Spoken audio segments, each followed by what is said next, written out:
Welcome, villagers, to the village hidden in the stories.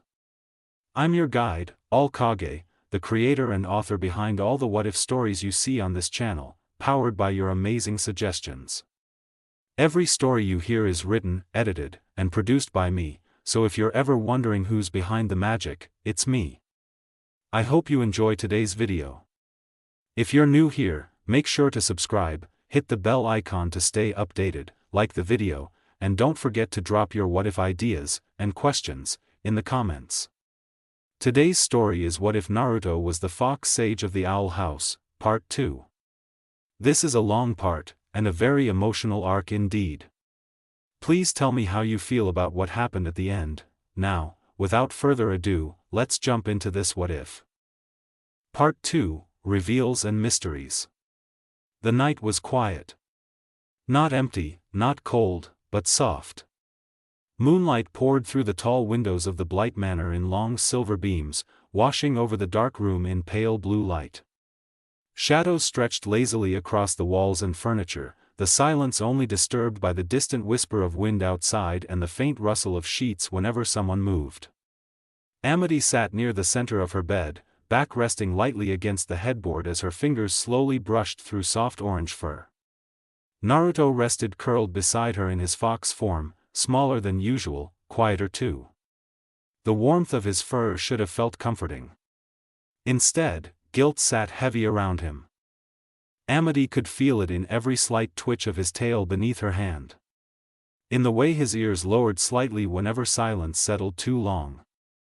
In the way his eyes stayed half-lidded and distant instead of relaxed. He had told her everything already. How Luz, Ida, and King came back bruised after running into the Golden Guard.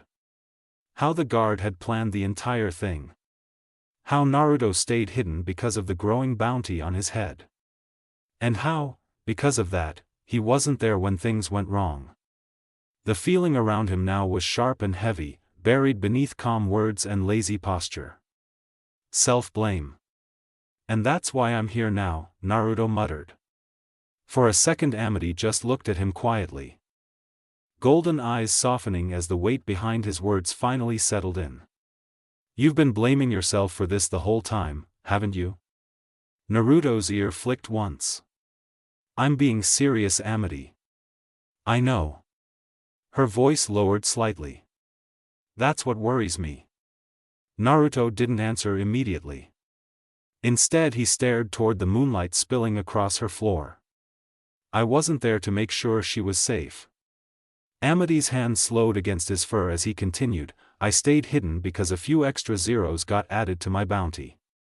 And then she got hurt, he said, a bitter edge slipped into his voice then disappeared just as quickly.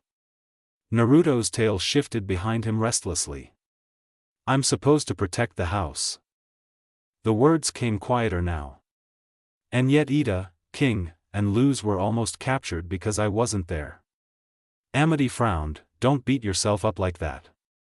Why? Naruto replied flatly. It's true. Things would have ended differently if I was there. Amity's brows narrowed instantly. You're the one who told me to stop pretending I'm unbreakable. Funny how you never listened to your own advice. That finally pulled Naruto's eyes toward her. Amity sat straighter, fingers still absent-mindedly brushing through the fur near the back of his neck. Come on, she drawled. After everything you've done, after everything everyone's done for you, can't you see you're more than just the one protecting everyone? Her voice softened near the end. It's not your fault you weren't there, she paused. And at least what happened wasn't worse than a few scratches. Silence settled again. But this time it wasn't as heavy. Naruto let out a quiet breath through his nose before his ears twitched upward slightly. You're right, as always, he said, letting a soft chuckle escape him. Low and quiet. The tension in the room eased almost instantly. Amity smiled without realizing it. Yep, she sang, I'm starting to think you only visit me when you're dealing with your own problems. You know that's the farthest thing from the truth. Naruto replied with a snort. I also visit so you can pet my fur as payment. Amity immediately froze. Heat rushed to her face so fast it almost hurt. Is it that obvious I like petting your fox form? Yep, Naruto replied instantly. Amity groaned quietly into her hand. Isn't that kinda weird? Lose doesn't make it weird. Naruto answered simply. Don't overthink it. That somehow made it worse. Amity looked away with a small embarrassed huff while Naruto's tail flicked smugly behind him. Then his expression dimmed slightly again. Sorry for dumping all that on you. The guilt slipped back into his voice, softer this time. Amity's expression eased immediately. Don't worry about it, she said quietly. I'm always glad to see you, little fox. Naruto looked up at her then. Really? I don't know what to say, Mittens. Amity's blush returned instantly. You know what I meant. Yeah, Naruto chuckled. Amity grumbled under her breath at the dismissal while Naruto's tail swayed lazily behind him in obvious amusement. Then one of those tails shifted slightly. A folded photograph slid free from the orange fur before Naruto caught it carefully between his paws. Oh, also, Luz wanted me to give you this. Amity blinked before taking the photo carefully. The image instantly pulled warmth into her chest. It was from Grom. Luz stood in the center, practically crushing both Naruto and Amity in a giant hug, bright smile stretching across her face despite the formal clothes and lingering exhaustion from the night. Naruto looked mildly uncomfortable in the suit. Amity looked equally awkward in the dress. And yet neither of them looked like they wanted to be anywhere else. Willow and Gus stood beside them, grinning just as brightly. The memory alone made Amity's chest feel lighter. This is from, she paused, eyes widened slightly. Though the implication already reached Naruto. Yep, he answered. Even after the nightmare fuel, I can't really say it was all bad. Naruto's voice softened. Not with you two by my side. Amity's breath caught. Heat crawled back into her cheeks again as she looked down at the picture while Naruto returned to his usual calmer posture beside her, lazy and relaxed, like he didn't realize what he'd just said. Or maybe he did. Well, Amity cleared her throat quickly. You should probably get going. We both have important things to do at Hexside in the morning. That gets boring fast and you know it. Naruto grumbled, before his voice came back softer. But fine, I'll get out of your hair. Then his gaze lifted toward her again, calmer now. And if you ever need to talk to me about something, instead of me rambling for once, let me know. Amity blinked. The sincerity in his voice caught her off guard for half a second. She hesitated, before deciding on a simple, okay, as her response. Then, confidence sprang into her voice out of nowhere, only half feigned. You still owe me another spar. By the way. Naruto's eyes narrowed slightly in amusement. Didn't you win the last one? Amity's smile deepened. I'm hoping for 2 times in a row. Naruto huffed softly through his nose. Then smoke burst outward around him in a soft white puff. And he was gone. The room fell quiet again afterward. Amity stared toward the empty spot on her bed for a few seconds longer than she probably should have. It was strange. How things had changed. Their first meeting. Their fight at the convention. The constant arguments. The rivalry. All of it somehow turned into this. Late-night conversations. Shared silences. Trust. Comfort. Something softer. Something harder to explain. Amity looked back down at the Grom photo in her hands, thumb brushing lightly across the image before her thoughts finally slowed. Outside her room, the hallway remained dim and silent. Odalia Blight stood near the door without a sound. Perfect posture. An elegant suit, purple and white cloth, untouched by wrinkle or flaw. Moonlight spilled faintly across sharp features and cold green eyes that carried the same prestigious authority she wore everywhere else, like armor, similar green-colored hair tied into a sharp and neat bun. Her expression had hardened long ago. The kind of look that could crush hesitation out of employees, rivals, even family. And now it rested on Amity's bedroom door. Because for weeks now, Odelia had noticed the changes. The slipping focus. The softer edges. The rebellion hidden beneath obedience. Something at Heck's side had changed her perfect daughter. And Odelia was beginning to realize exactly what it was. So our little Mittens has been getting complacent with her studies. Her voice cut softly through the empty hallway. And it seems to have something to do with a certain wanted fox. Her gaze narrowed slightly. I shall deal with this nuisance swiftly. Then, without another word, Odelia turned and disappeared deeper into the darkened hall. Morning light spilled through the trees in long golden beams as Luz sprinted through the forest path toward Heck's side.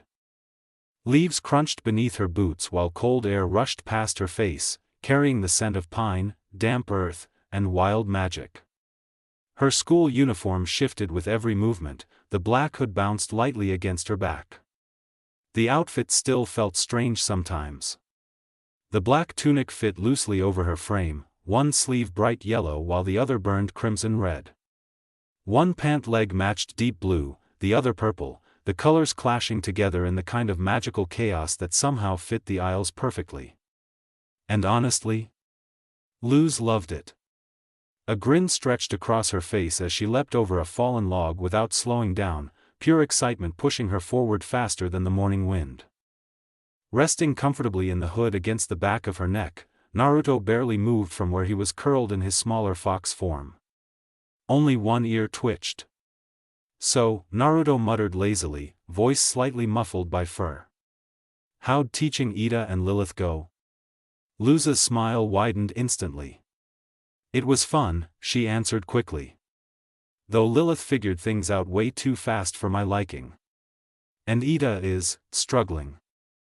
Naruto cracked open one eye. That bad? Luz could only nod. Lilith already started figuring out altering glyphs by the time we left for school. That fully got his attention. Naruto lifted his head slightly from her hood while Luz kept weaving through the trees. But honestly, it made sense. Lilith had once been one of the strongest witches in the Emperor's Coven. Someone raised around advanced magic and ancient systems her entire life. Of course she would understand something like glyphs quickly. Naruto's tail shifted slightly behind him. You still gonna teach them? Of course I'd love to, Luz said. But honestly? Lilith is already pretty much caught up after only 3 days. And Ida keeps asking for you to make her some seal slot tattoos. Naruto sighed. Luz laughed softly before continuing. And honestly, I'm kinda happy being the one learning stuff again after so long. Her pace quickened slightly as the massive silhouette of Heck's side finally came into view through the trees. I can't wait to see Willow, Gus, and Amity again. Naruto simply nodded once from inside her hood. Confirmation enough. The towering structure of Heck's side stood proudly beyond the forest line, massive stone walls rising high into the sky with old arches, towering windows, and worn brick pathways that made the school feel ancient and alive all at once. There was something almost old-world about it. Yet somehow still magical in a way Luz couldn't really explain. Especially after everything that had happened there. And somewhere in the middle of all that chaos, Naruto somehow managed to become Heck's side's head of security. Even now Luz still wasn't fully sure how that happened. The paved walkway stretched ahead as Luz rushed toward the massive front entrance doors. Then the second she crossed into the school, the world flashed blue. Space folded around them instantly. Luz yelped. The hallway vanished. And suddenly they were somewhere else entirely. Luz stumbled slightly before catching herself. I'm still not used to the things this school does. Naruto's ears twitched as he looked around slowly. Yeah, he muttered. Pretty sure that one's new though. The room around them was small. Simple. Carpet flooring stretched beneath neat rows of chairs while plain walls stood completely bare of decoration. No windows. No paintings. No banners. Just silence. Naruto recognized it almost instantly. The waiting room outside Principal Bump's office. His eyes narrowed slightly.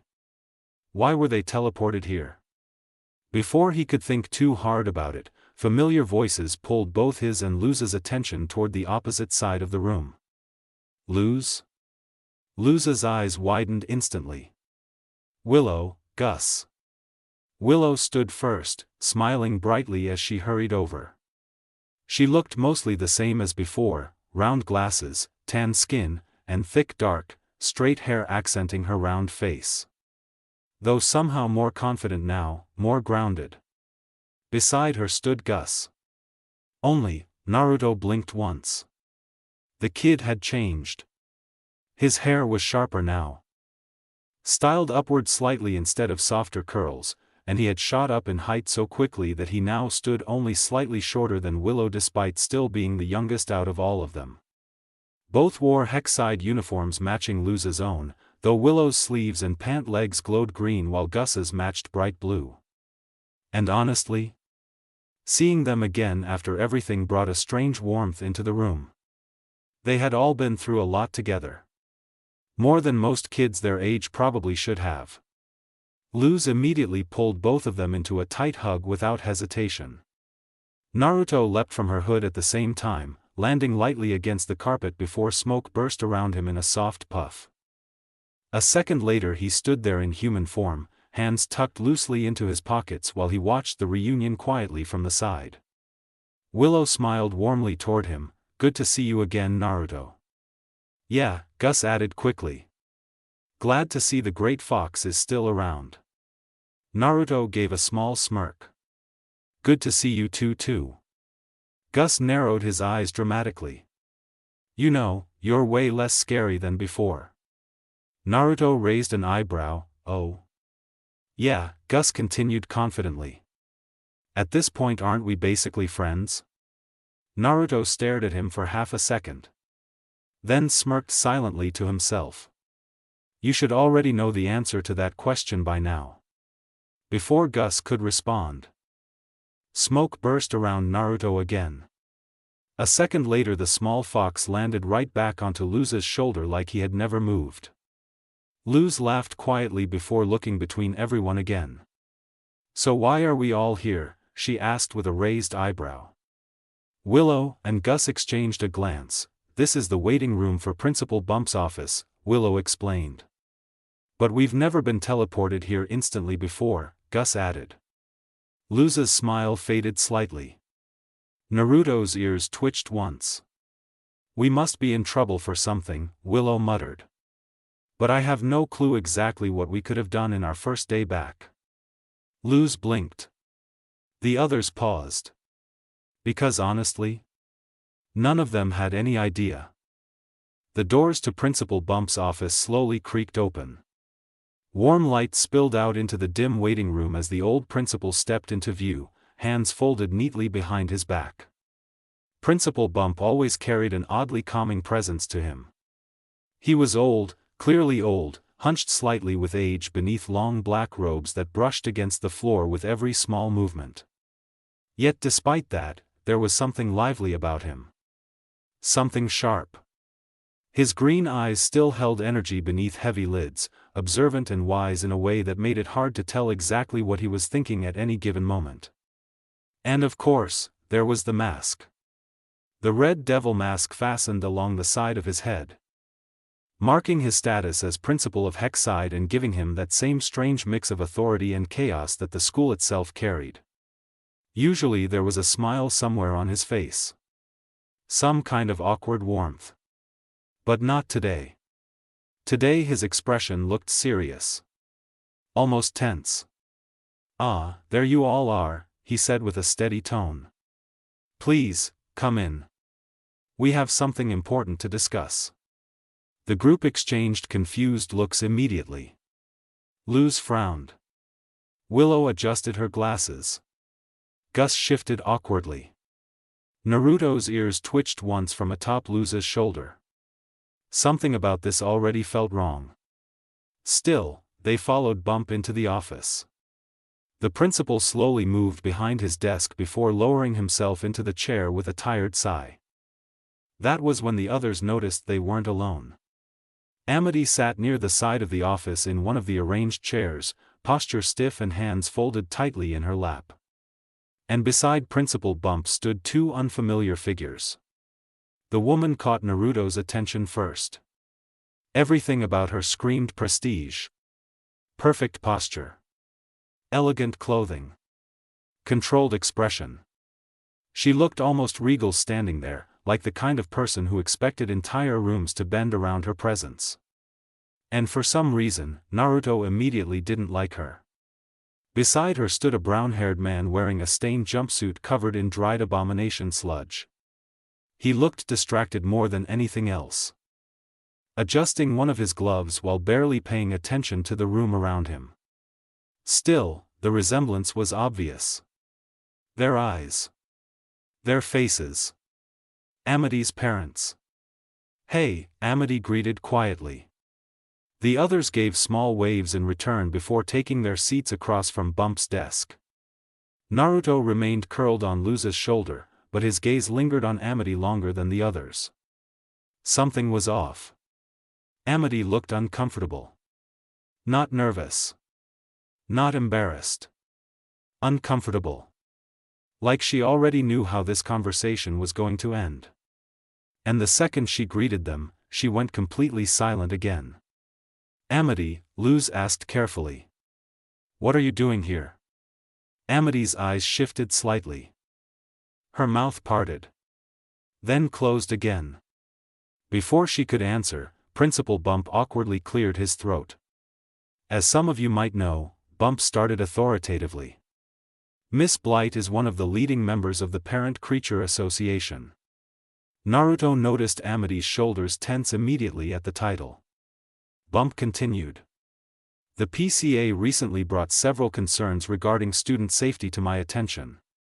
Then with a frown, the older woman cut in smoothly. "And after reviewing those concerns, we've come to a rather unfortunate conclusion." Naruto's eyes narrowed slightly. Odalia Blight. Now he remembered. Even her voice sounded controlled. Measured. Like every word had already been practiced beforehand. "The break-in during the middle of the school year," Odalia drawled. "The destruction of detention. The complete perversion of the battle against Grom." She paused. Then slowly began pacing behind Principal Bump's desk, her heels clicking softly against the floor while the pressure she carried seemed to move with her. "These are only a few of the incidents that have endangered Hexside students, including our daughter." As she spoke, Naruto noticed something else. Amity wasn't looking at her mother. She was staring at the floor. "So, the Parent Creature Association, or the PCA, has decided to..." Odalia stopped walking, casting a look toward the brown-haired man beside her. He immediately got the message. "Oh right," the man suddenly interrupted. These three are bad influences and must be executed." Silence. The room froze. Luza's jaw dropped instantly. Willow nearly choked. Gus blinked twice like he genuinely thought he misheard that. Even Naruto's ears shot upward slightly in surprise. Ahem. The man awkwardly adjusted one of his gloves. "I mean expelled." "What?" the group shouted instantly. The reaction hit the room all at once. Luz shot halfway out of her seat. Willow's glasses nearly slipped down her face. Gus looked horrified. And Naruto's tail lashed sharply behind him. In one smooth movement he leapt from Luz's shoulder. Orange fur stretched and shifted midair. His body expanded rapidly, paws turning to hands while tail shrank behind him. Bone and muscle reshaped fluidly until his boots hit the floor with a sharp tap. Raw visible shift from fox to human. And when Naruto lifted his head, his eyes were already locked onto Odalia. "Sorry, but if I can speak up on this, this is total bull. Odalia's eyes slid toward him instantly. All of those situations were handled with care, Naruto continued, ears flattening slightly against his hair. And half the things these four did only happened because Hexside already had problems to begin with. Ah yes, Odalia said smoothly. The fox guard of Hexside. I actually wish to speak with you personally. Naruto's eyes narrowed. Really, he replied flatly. Well, I'm here. Talk. Yes. Odalia folded her hands neatly behind her back. It's more of a question. The other members of the PCA and I have been wondering why you are still allowed to remain part of Hexside's staff. Naruto immediately caught the shift. This wasn't just about the school. About Luz. Or Willow. Or Gus. Part of this meeting had always been about him. Not only are you underaged, Odalia continued calmly, but you also possess quite the criminal record. One that has recently begun gaining the public eye. Principal Bump shifted awkwardly in his seat. Well, you see, that is, oh wow, Naruto interrupted dryly. You've really done your research on the famous fox. What did that take, 3 minutes? Gus snorted quietly before Willow elbowed him sharply. Odalia didn't react. My concern is not with you, fox boy. Naruto immediately disliked the way she said that. Fox boy. Not Naruto. Not student. Not guard. Just something lesser. Then Odalia looked back toward Principal Bump. This boy is a criminal. A danger to Hexside, and more importantly, a danger to my dearest daughter. What? Amity finally burst out.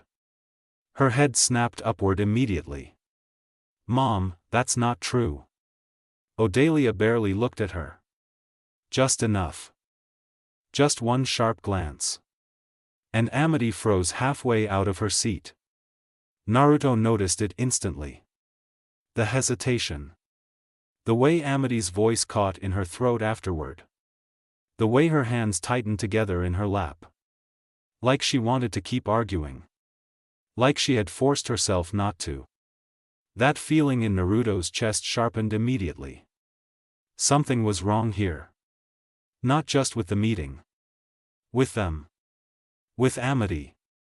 The whole thing felt staged. Prepared. Like every answer had already been decided before they walked through the door. Even Principal Bump looked uncomfortable now, fingers tightening together atop his desk while Odalia stood there perfectly composed beside him. Like she was controlling the room without ever needing to raise her voice. Bump finally let out a tired breath. I'm sorry Naruto, but I have no choice in the matter. The room went still. Even Naruto's tail stopped moving. Effective immediately, Bump continued slowly, clearly struggling with the words, you are no longer the head of Hexside Security. Luz's eyes widened instantly. Willow sat forward. Gus looked stunned. Even Amity looked caught off guard by that one. Naruto stayed silent. Completely silent. But his ears lowered slightly against his hair. And as for Willow, Luz, and Augustus.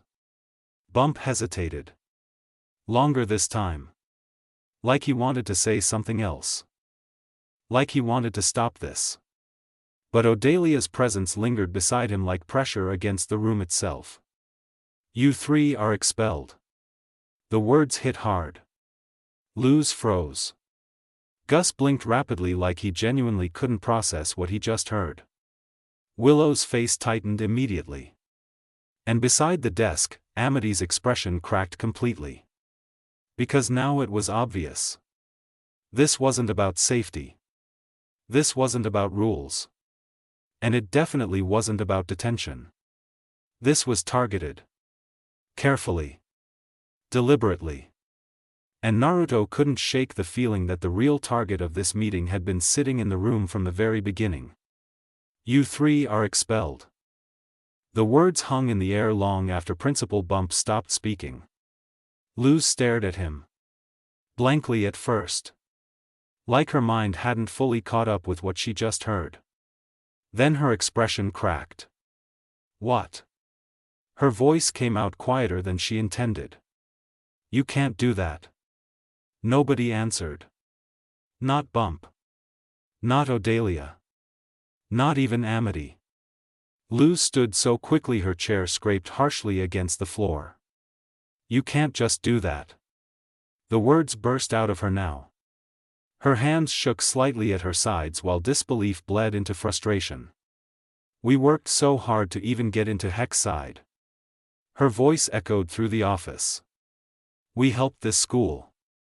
We fixed things. We literally almost died for this place like 10 times. Odalia didn't react. That almost made it worse. Like Luz's anger wasn't even worth acknowledging. Naruto noticed her fists clenched tighter. Not rage. Hurt.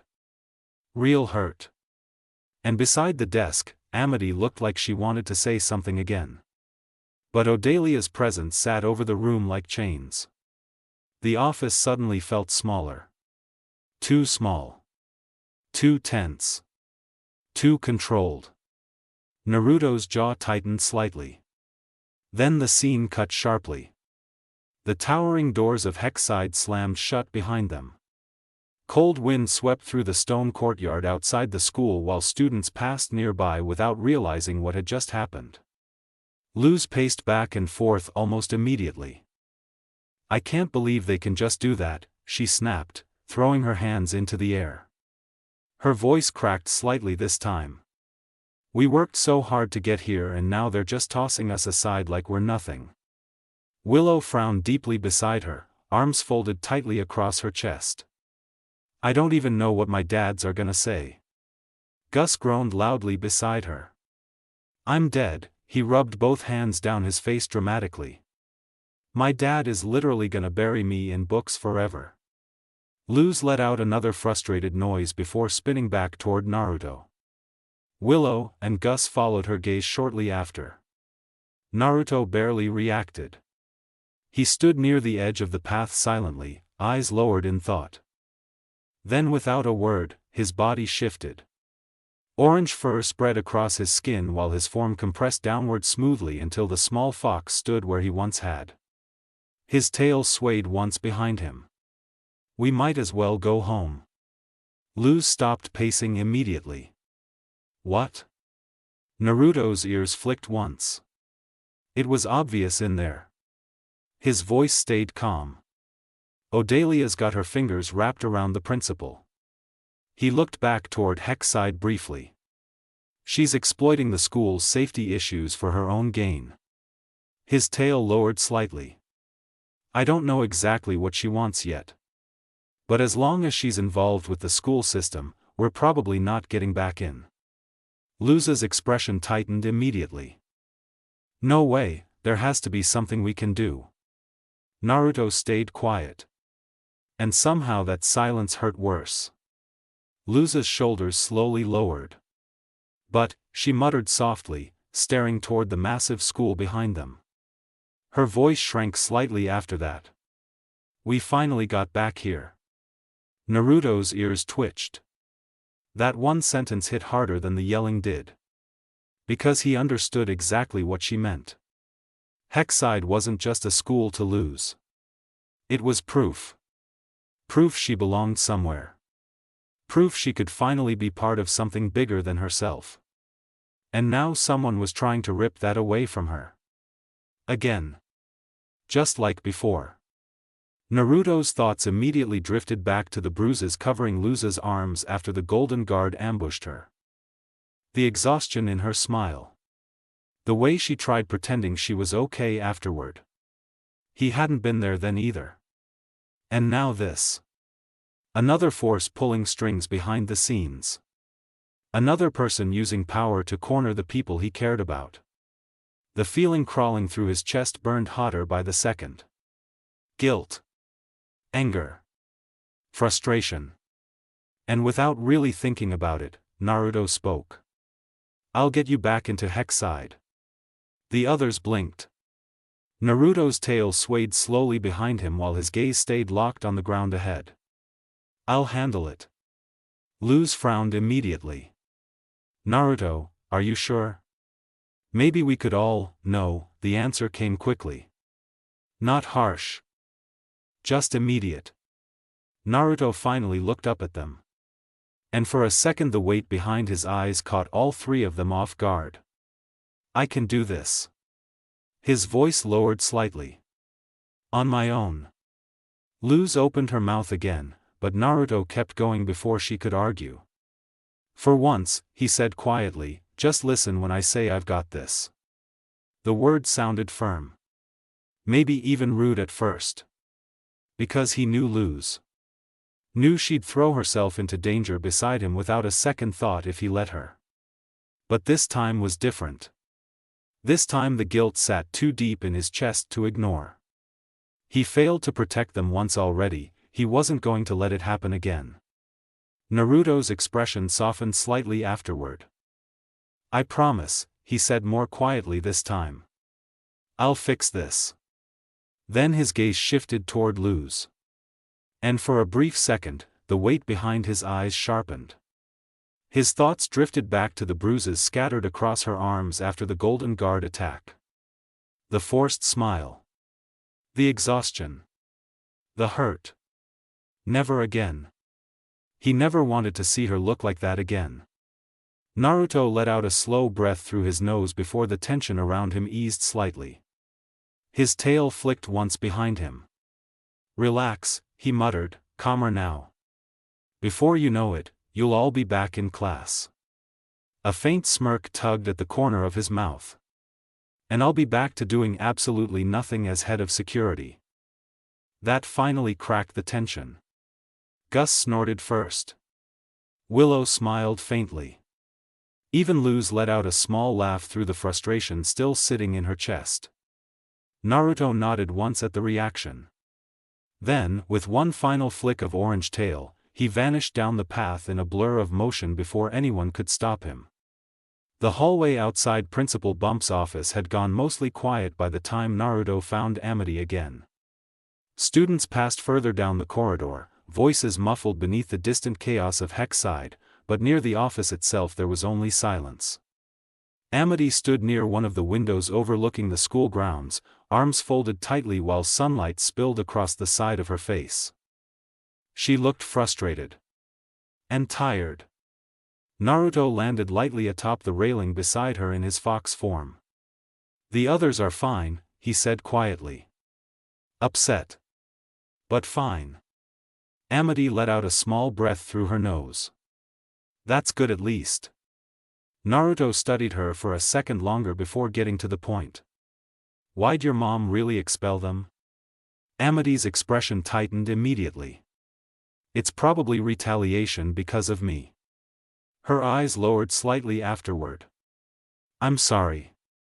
Naruto shifted instantly. Fur receded while his body stretched upward until he stood beside her in human form, orange hair catching slightly in the sunlight pouring through the window. Don't apologize.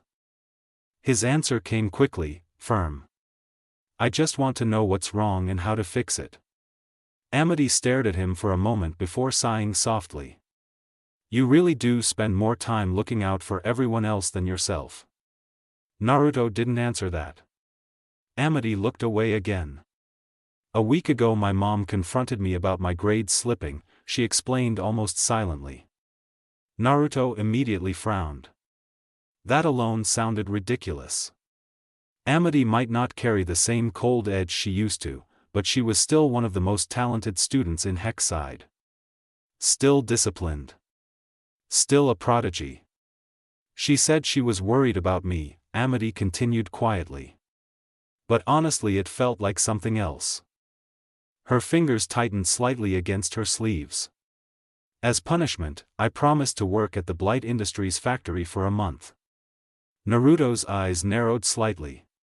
And I missed last night's demonstration. That got his attention. Demonstration, he raised an eyebrow. Amity sighed. My mom sells abomination-based weapons my dad designs, she explained, her voice flattened slightly near the end. And usually she has me test them during presentations to make the products look better for buyers. Naruto's expression darkened slightly. And now, Amity muttered bitterly, she's making me pick up extra classes to make up for lost time. Silence settled between them after that. Naruto thought quietly. About Luz. About Willow and Gus. About Amity. About the pressure hanging over all of them now. This still didn't feel like the full truth.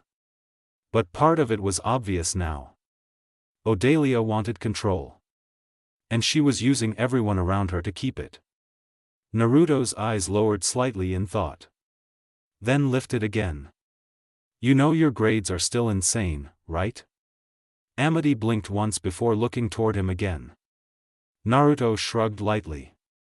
You're still the same overachieving mittens I fought at the convention. That earned the faintest twitch near the corner of her mouth. Barely a smile. But enough. Naruto noticed it immediately. I'll handle this, he said quietly afterward. Amity frowned slightly. Naruto, I mean it, Naruto said, his voice softened just a little. For Luz. For Willow and Gus.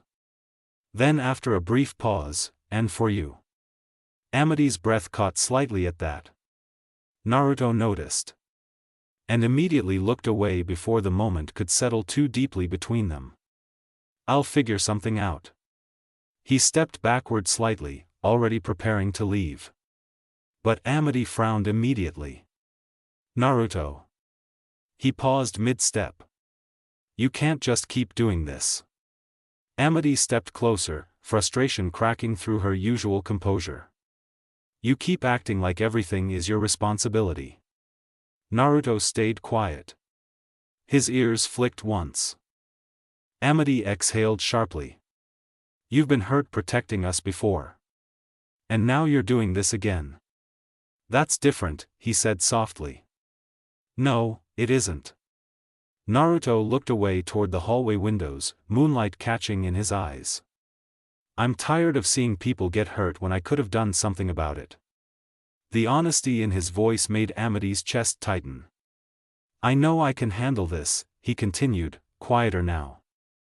And if taking all the pressure myself means the rest of you don't have to, then I'd rather it happen that way. Amity stared at him for a long moment. Part of this wasn't about the group. She could hear it in the way his voice softened. You really are impossible sometimes, she muttered. A faint smirk tugged at Naruto's mouth. Yeah. I've been told that before. Before she could say anything else, he stepped back.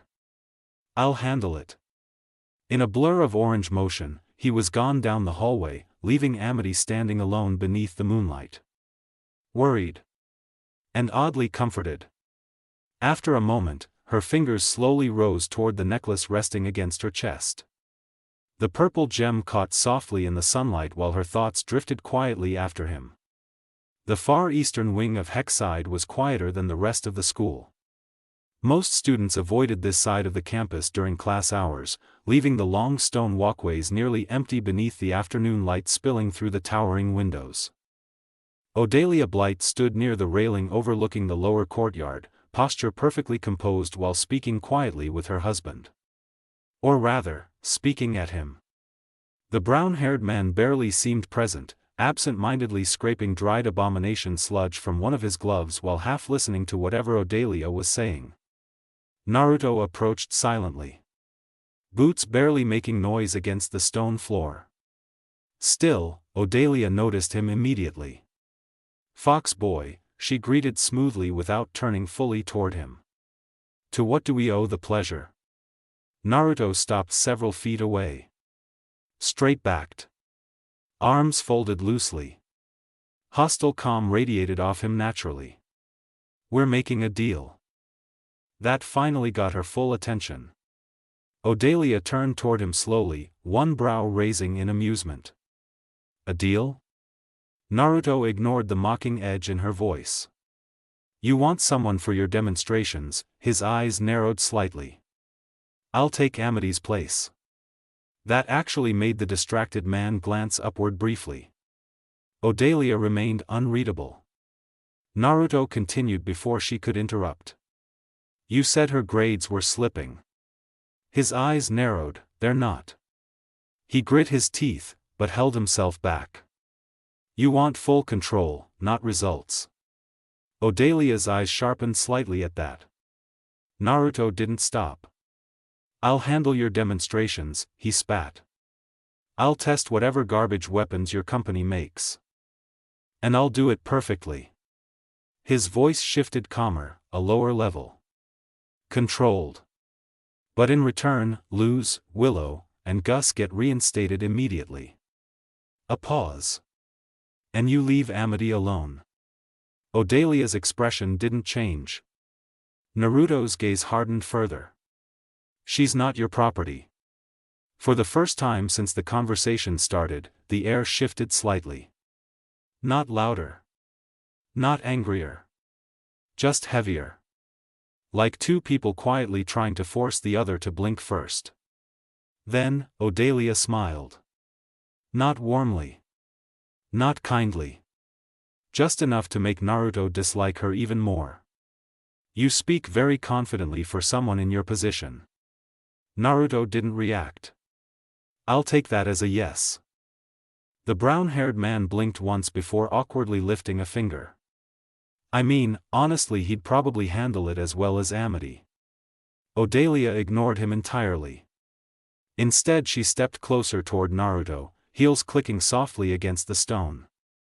A blight always keeps their end of the deal.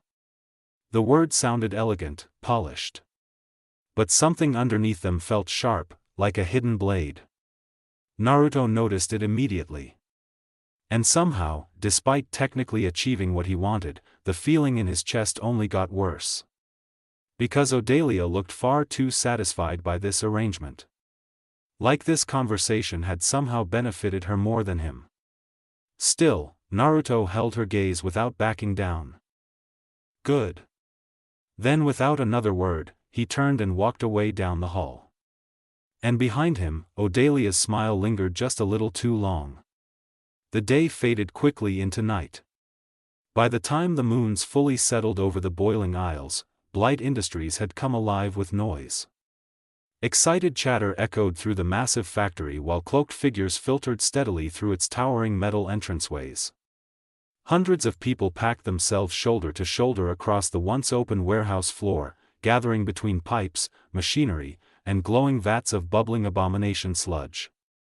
The factory itself felt cold. Industrial. Metal platforms stretched overhead while gears turned loudly somewhere deeper within the structure. The constant hum of machinery blending together with the conversations of wealthy investors and curious buyers. Most of the room remained dimly lit. Except for the stage.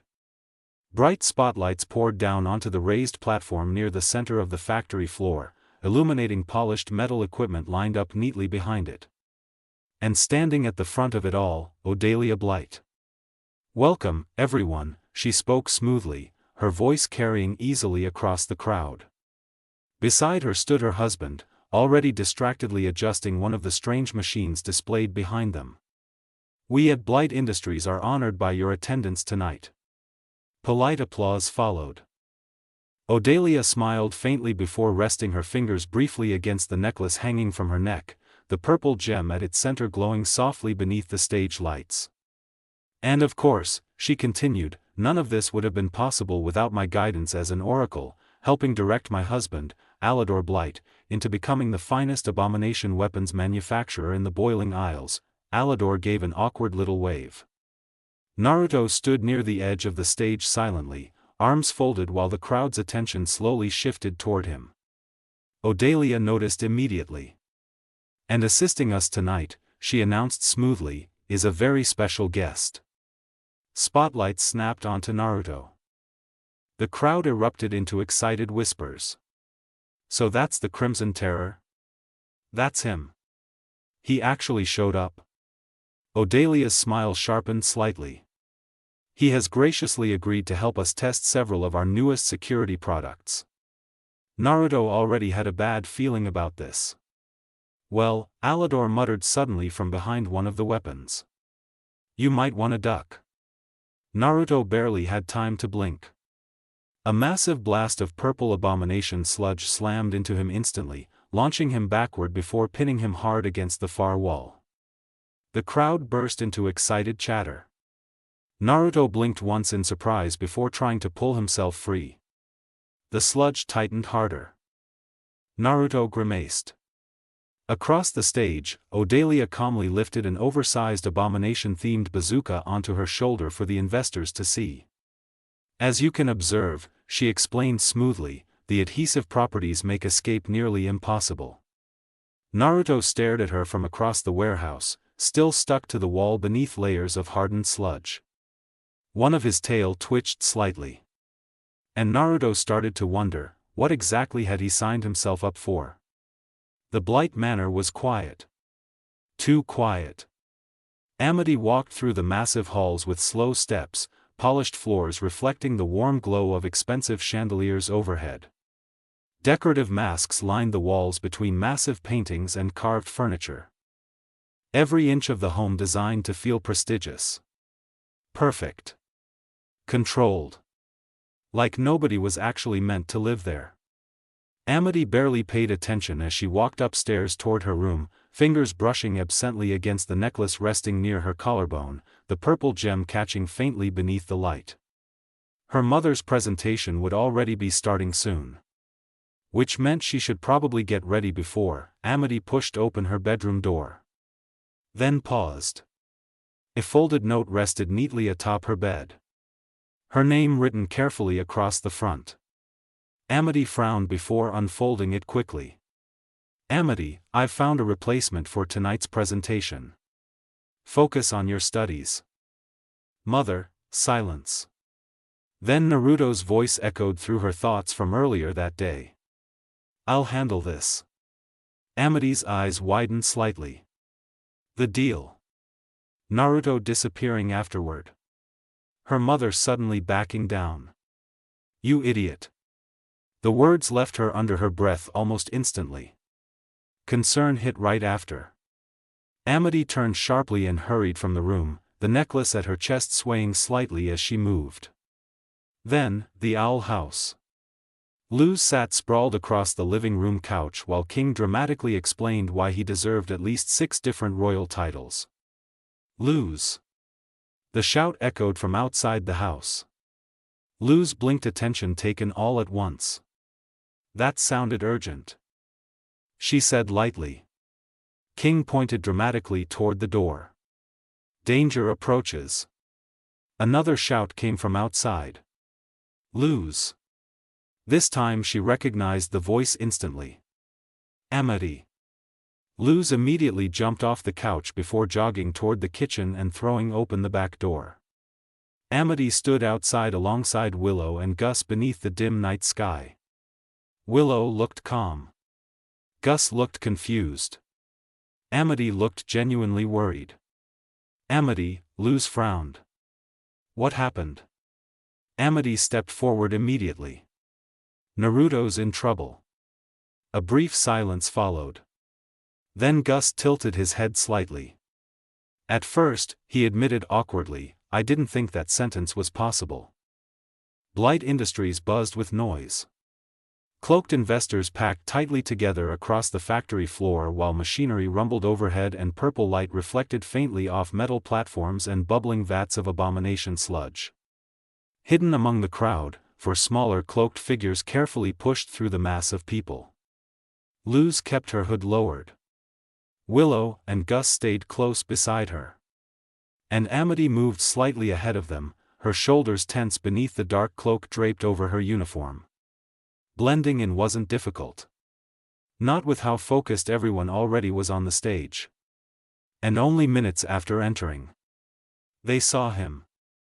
Naruto blurred across the stage in a streak of orange and black. Shifting smoothly from human form into his smaller fox form as another blast of abomination sludge exploded past him. The crowd roared. A second weapon fired immediately after. Naruto twisted midair, barely slipping around the attack before landing against the side railing of the stage, only for a metallic net launcher to slam into him from behind. The crowd erupted louder. Excited voices echoed throughout the factory while Naruto hit the floor hard, the electrified net tightening around him before he forced himself free with a burst of chakra. Then another weapon fired. Then another. Like the entire showcase had become one long attempt to overwhelm him. "He looks fine to me," Gus whispered quietly beneath his hood. Willow nodded slightly. "I mean, it's Naruto." Another explosion shook the stage. "He's definitely handled worse." But Amity barely heard them. Her fingers tightened slowly around the necklace resting against her chest. Something about this felt wrong. Not dangerous in the normal way. Planned. Controlled. Naruto didn't need to be here. Didn't need to take her place. And even from this distance, he looked tired. Still moving quickly. Still dodging everything thrown at him. But slower than usual. More restrained. Like he was constantly stopping himself from actually fighting back. Luz noticed it too. Her expression tightened slightly beneath her hood. Then Odalia stepped forward again. And the second Amity saw her mother smile, something twisted in her stomach. That look. That perfect calm expression. Like she already knew exactly how the rest of the night was going to play out.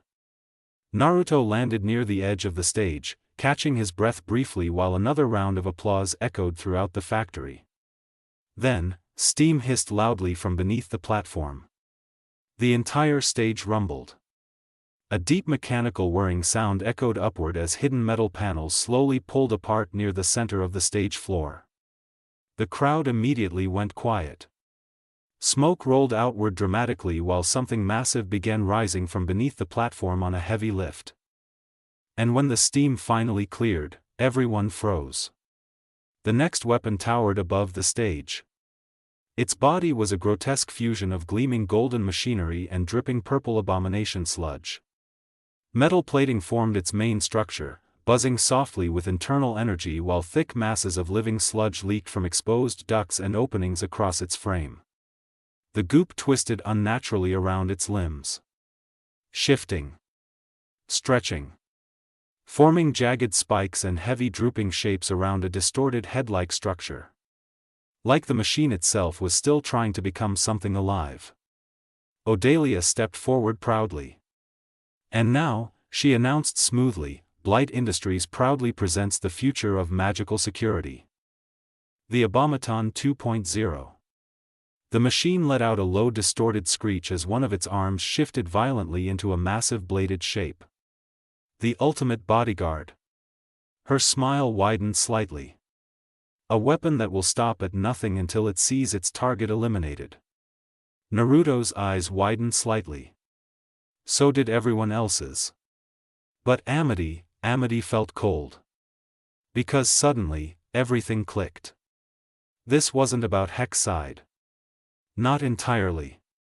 Not about her grades. Not even about the demonstrations. This was about Naruto. Her mother planned this. From the beginning. The Abomaton suddenly lunged. Naruto barely dodged as one of its arms stretched violently across the stage.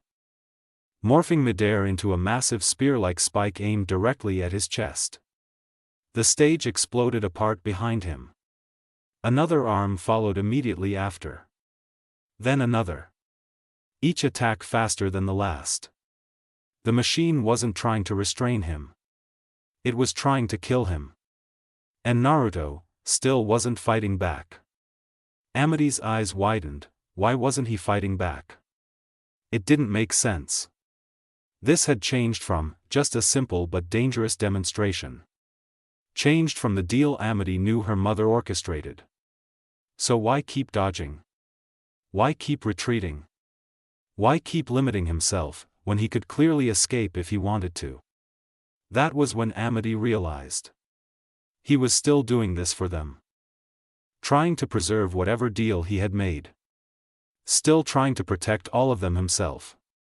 Luz realized it next. Then Willow. Then Gus. He's holding back, Luz whispered. Amity's jaw tightened immediately. Of course he was. That idiot was still trying to carry everything himself. Another violent crash echoed across the factory as Naruto narrowly avoided another strike. That settled it. Amity turned sharply toward the others. Willow. Gus. The two immediately focused. Push the crowd back and make space. Willow nodded instantly. Gus grinned beneath his hood. Finally get to break something. Willow rolled her eyes. Then Amity looked toward Luz. Luz already looked back at her. Both of them understanding immediately. No hesitation. No argument. Just resolve. Then together, the four of them moved. Willow moved first. Massive vines burst upward across the factory floor in twisting waves of green, slamming down between the stage and the crowd hard enough to shake the metal beneath everyone's feet. Investors shouted in surprise as the pathways around the platform suddenly became blocked off by thick walls of tangled plant matter. At the same time, Gus lifted both hands. Illusions exploded across the warehouse. False walls shimmered into existence while lights flickered violently overhead, doubling the amount of movement across the room until nobody could properly tell where anything was anymore. Panic spread through the crowd almost instantly. And in the middle of it, the Abomaton lunged again. Naruto barely twisted away as one of its massive arms stretched violently across the stage, the sludge-coated limb morphing into a sharpened blade moments before impact. Metal screamed apart behind him. The stage floor cracked beneath the force of the strike. Naruto landed roughly near the center platform, one hand bracing against the ground while he caught himself. Too slow. The machine attacked again immediately. Another arm shot forward. Naruto ducked beneath it narrowly, tails whipping behind him as he pushed himself backward across the platform instead of counterattacking. Still retreating. Still holding back. Still trying to preserve the deal. Then, purple abomination sludge slammed violently around the machine's torso. The Abomaton staggered sideways with a distorted mechanical screech as thick restraints wrapped around its limbs and forced it backward. Naruto's eyes widened slightly. Amity stood near the edge of the stage, one arm extended forward while purple magic surged around her. Beside her stood Luz, glyph paper already glowing between her fingers. The Abomaton screeched violently before one of its limbs suddenly tore free from the restraints and shot directly toward Naruto. Amity reacted instantly. "Stay away from our fox." The words left her before she could think about them. Pure instinct. A massive wave of abomination sludge surged forward hard enough to slam the attack sideways while Luz immediately followed up with a fire glyph that exploded against the machine's arm. The blast scattered molten sparks across the stage. Only afterward, only once the attack stopped, did the words fully settle. Amity's eyes widened slightly. Luz blinked beside her. Naruto froze for half a second where he stood. A blush immediately spread across Amity's face. And somehow, Luz looked just as flustered hearing it. But the moment shattered quickly as the Abomaton roared again, violently pulling against the restraints wrapped around its body. Naruto pushed himself upright slowly, staring at both of them. "What are you doing here?" The words came sharper than he intended. Another violent pull shook the Abomaton as Amity strained to keep it restrained. "What does it look like?" she snapped back immediately. Luz stepped forward beside her. "We didn't think this was what you meant when you said you'd handle it yourself." Naruto's ears lowered slightly. "You shouldn't be here." His voice came quieter this time. More frustrated than angry. "I already made the deal. And you were just gonna let this thing kill you to keep it," Amity shot back instantly. Naruto froze slightly at that. The Abomaton attacked again immediately after. Another bladed arm forming from the sludge as it tore free from Amity's restraints. Naruto moved automatically toward them. You're both gonna get hurt. Luz frowned immediately. And what about you? Naruto opened his mouth, then stopped. Because now that they were closer, now that he wasn't fighting alone, he could actually see them. Luz standing beside him despite how dangerous this was. Amity straining against the abomaton hard enough for her hands to shake. Willow and Gus in the background forcing panicked investors away from the fight while alarms screamed throughout the factory. They came anyway. Even after he told them not to. Even after he tried carrying everything himself again. Naruto's chest tightened strangely. Not guilt. Not frustration. Something warmer. Something heavier. Something he didn't really know what to do with. Luz stepped closer toward him. You don't always have to handle everything alone. Her voice wasn't angry anymore. Just honest. Amity's grip tightened against her magic beside him. And you're not the only one allowed to protect people. That one hit harder.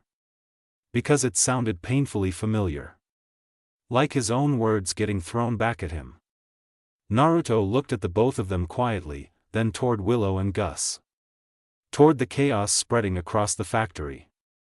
Toward the machine still trying to tear through Amity's restraints just to reach him. They were risking themselves for him. Standing beside him. Not because they had to. Because they wanted to. Naruto slowly exhaled through his nose. Then finally, fine. The tension around Luz immediately loosened. Amity's shoulders lowered slightly in relief. Naruto stepped forward beside them both, tails swaying slowly behind him while chakra flickered faintly across his skin. And for one brief moment, all three stood shoulder to shoulder beneath the factory lights. Close enough that Luz's hand brushed lightly against his. Close enough that Amity noticed immediately. A blush crossed both girls' faces almost at the same time. Naruto noticed too. And very deliberately chose not to acknowledge it. Instead, he focused forward again. Calmer now. More centered. Amity swallowed once before forcing herself back into focus. I'll hold it still, she said quickly. Luz, hit the joints. Luz nodded immediately. The abomaton screeched violently before slamming forward against Amity's restraints hard enough to crack the stage beneath them. Amity pushed harder. Then froze. Her hand suddenly shot toward the necklace at her chest. The purple gem pulsed sharply beneath her fingers. And instantly, her mother's voice echoed through her mind. Step away from it, Amity. Amity's breath caught immediately. The pressure behind the command hit like ice crawling through her body. Familiar. Controlled. Years of conditioning wrapped around the words effortlessly. You've embarrassed this family enough already. Amity's magic flickered. The abomaton pushed harder. Her breathing became uneven. For one terrible moment, she almost listened. Almost stepped back. Almost obeyed. Then, Luz stepped closer beside her without hesitation. Naruto moved to her other side. Neither of them spoke. They just stood there. With her. And slowly, Amity's trembling hand lowered away from the necklace. Her breathing steadied. The fear didn't disappear. But something stronger pushed against it now. Choice. Amity's eyes hardened. No. The thought slammed back through the connection hard enough to make the gem flicker violently. Silence answered her afterward. Then Amity stepped forward. And with one violent motion, released the abomaton completely. The machine lurched forward uncontrollably, straight into the center of the stage display. Weapons exploded instantly. Metal collapsed inward. Purple sludge burst across the platform while alarms screamed throughout the entire factory.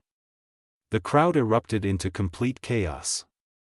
And standing in the middle of it all, Odalia Blight finally stopped smiling. The stage collapsed inward beneath the weight of the explosion. Metal twisted. Purple sludge splattered across shattered machinery while alarms screamed throughout the factory loud enough to shake the walls themselves. And in the middle of it, Amity's magic finally gave out. The strain hit all at once. Her knees buckled immediately as the last of the abomination restraints dissolved into sludge around her arms. Amity. Luz reacted first. Naruto moved at almost the exact same time. One caught her arm. The other steadied her shoulder before she could fully collapse against the broken stage beneath them. Amity blinked once in surprise, breathing uneven from the effort while both of them held her upright between them. Close. Very close. A faint blush spread across her face almost instantly. Thanks, she muttered quietly. Naruto's grip loosened slightly once he realized she could stand again. Luz smiled softly beside her. And for one brief second, Amity allowed herself to breathe. Really breathe. Because despite everything, she did it. She stood against her mother. Not perfectly. Not fearlessly. But she did it. The fear still sat in her chest. The pressure. The instinct to obey. Even now part of her still expected punishment for what she had done. But for the first time, she chose something else. Her friends. The thought settled warmly in her chest just before Amity Blight. The coldness in Odalia's voice immediately shattered the moment. Everyone turned. Odalia stood near the remains of the ruined stage, posture still perfectly straight despite the destruction around her. But now, the cracks were visible. Her hands trembled slightly at her sides. Her expression tighter. Less controlled. You and your friends have caused enough damage tonight, Odalia said sharply. Her voice carried across the ruined factory floor effortlessly.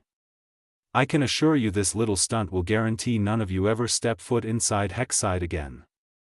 Amity instinctively stiffened slightly.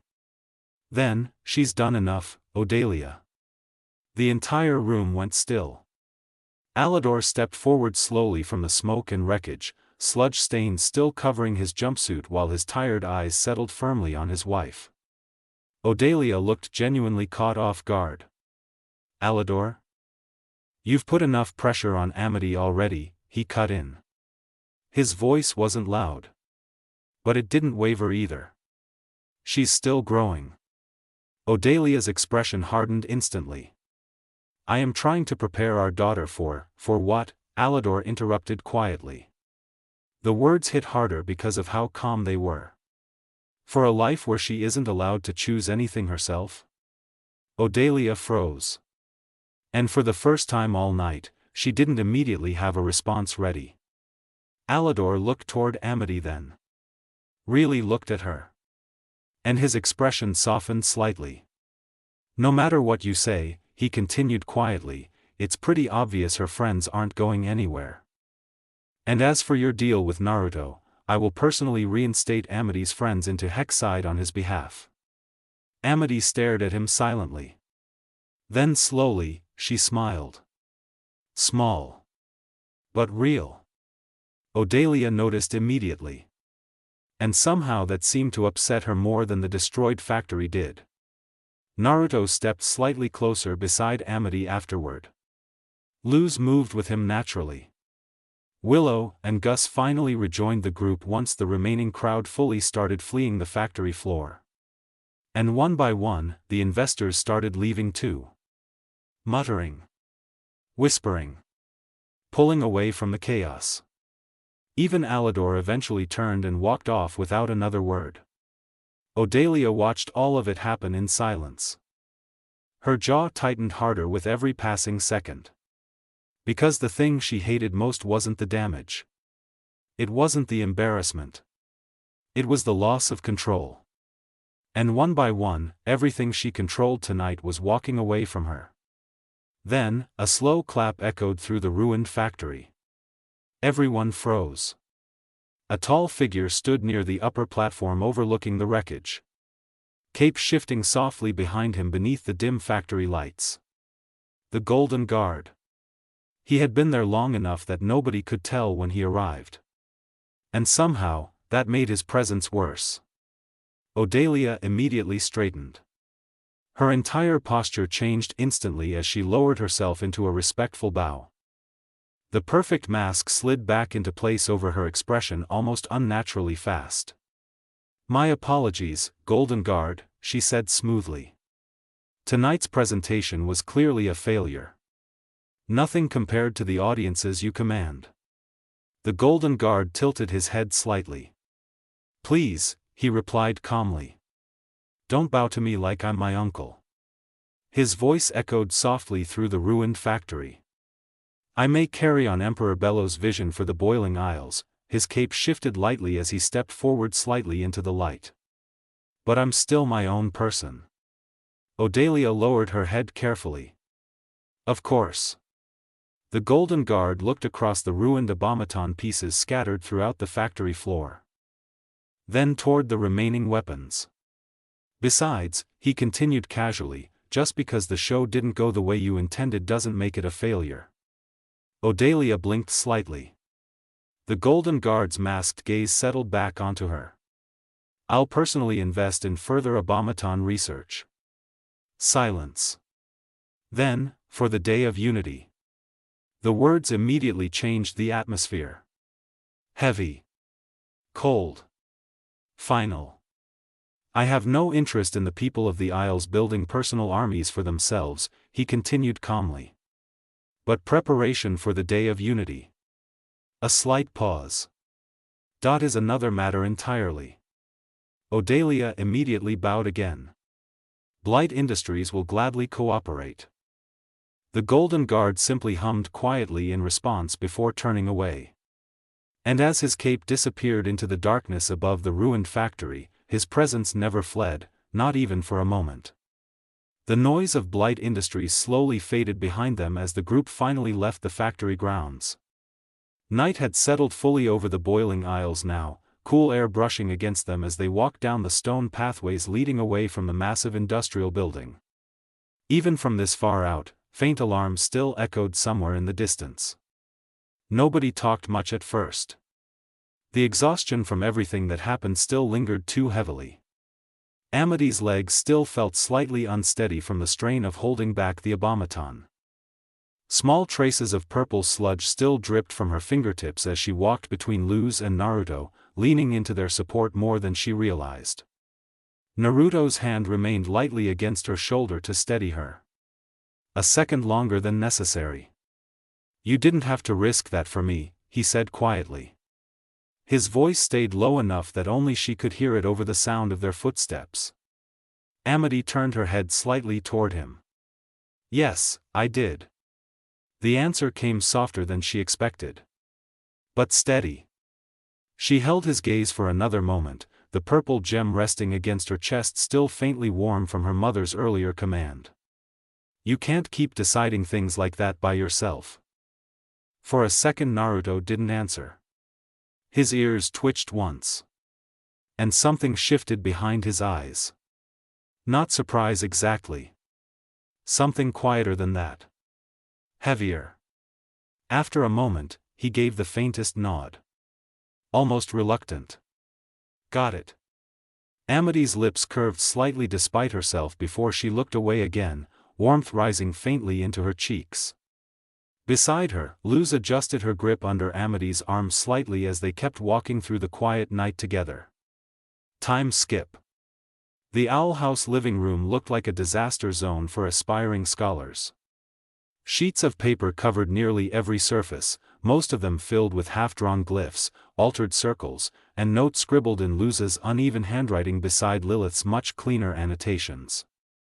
Small lights flickered around the room from failed practice glyphs that still carried traces of magic, while a few burnt scraps smoked quietly in a bowl Ida had apparently designated for educational accidents. Right in the middle of that mess stood King. Tiny arms crossed. Tiny body shaking with outrage. "The King of Demons bows to no one," he shouted dramatically toward Lilith. Lilith barely looked up from the glyph notes in her hands. "I'm simply saying your claims make no historical sense," she replied calmly. There has never been any recorded ruler of demons before Emperor Bellows, nor has there ever been a united demonic faction large enough to support your story. King gasped like she had committed sacrilege. Blasphemy. He jumped onto the couch cushions for extra height before pointing accusingly at her. I was massive. Powerful. Beloved and feared across the land. Hooty slowly leaned out from the doorway. And yet somehow you ended up the size of a loaf of bread. King whipped toward him immediately. I was cursed. He puffed his chest out proudly. One day, an enemy shrank me into this tragically adorable form. Lilith pinched the bridge of her nose. Convenient. King ignored her entirely. My armies trembled at my command. My feasts lasted for days. Entire kingdoms feared my roar. Hooty tilted slightly. What about your so-called crown of power? King scoffed dramatically. That was merely a test for Luz and Ida. He waved dismissively. And they passed. Luz, sitting cross-legged on the floor beside a stack of glyph papers, smiled awkwardly. Yay. My real crown, King continued proudly, is still out there somewhere. And with Naruto's help, I shall reclaim it. At the mention of his name, a small orange fox ear twitched from inside Luz's hood. Naruto shifted slightly in his sleep but didn't wake. King continued pacing.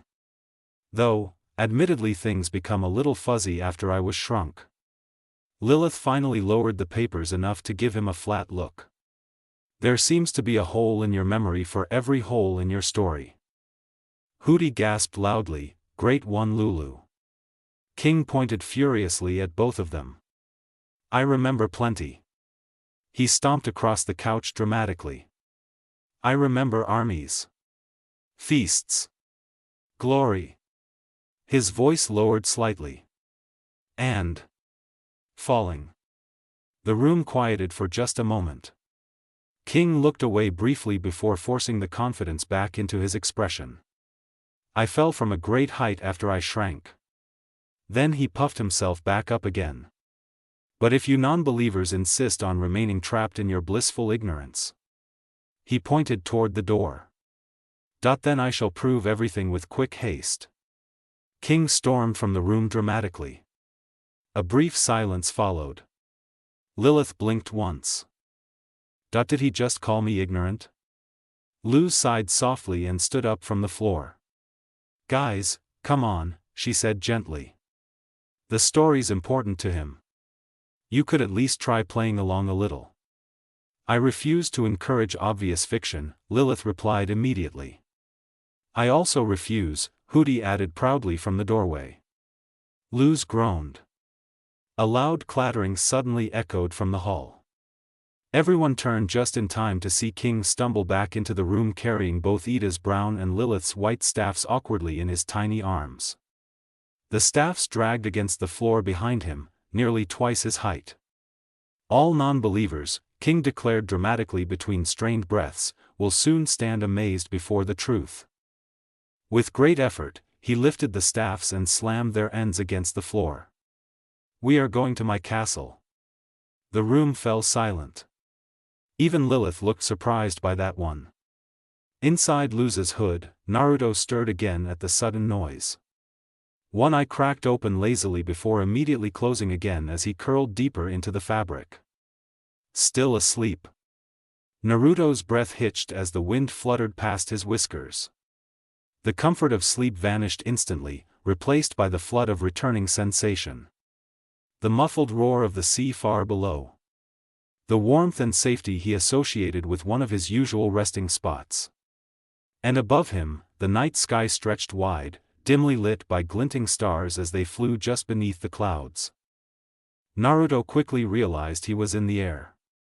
High above the boiling sea, soaring forward at a steady pace, fast, but calm. Silent. Measured instead of reckless, a speed meant for travel rather than escape. He wasn't curled up in some quiet corner of the owl house.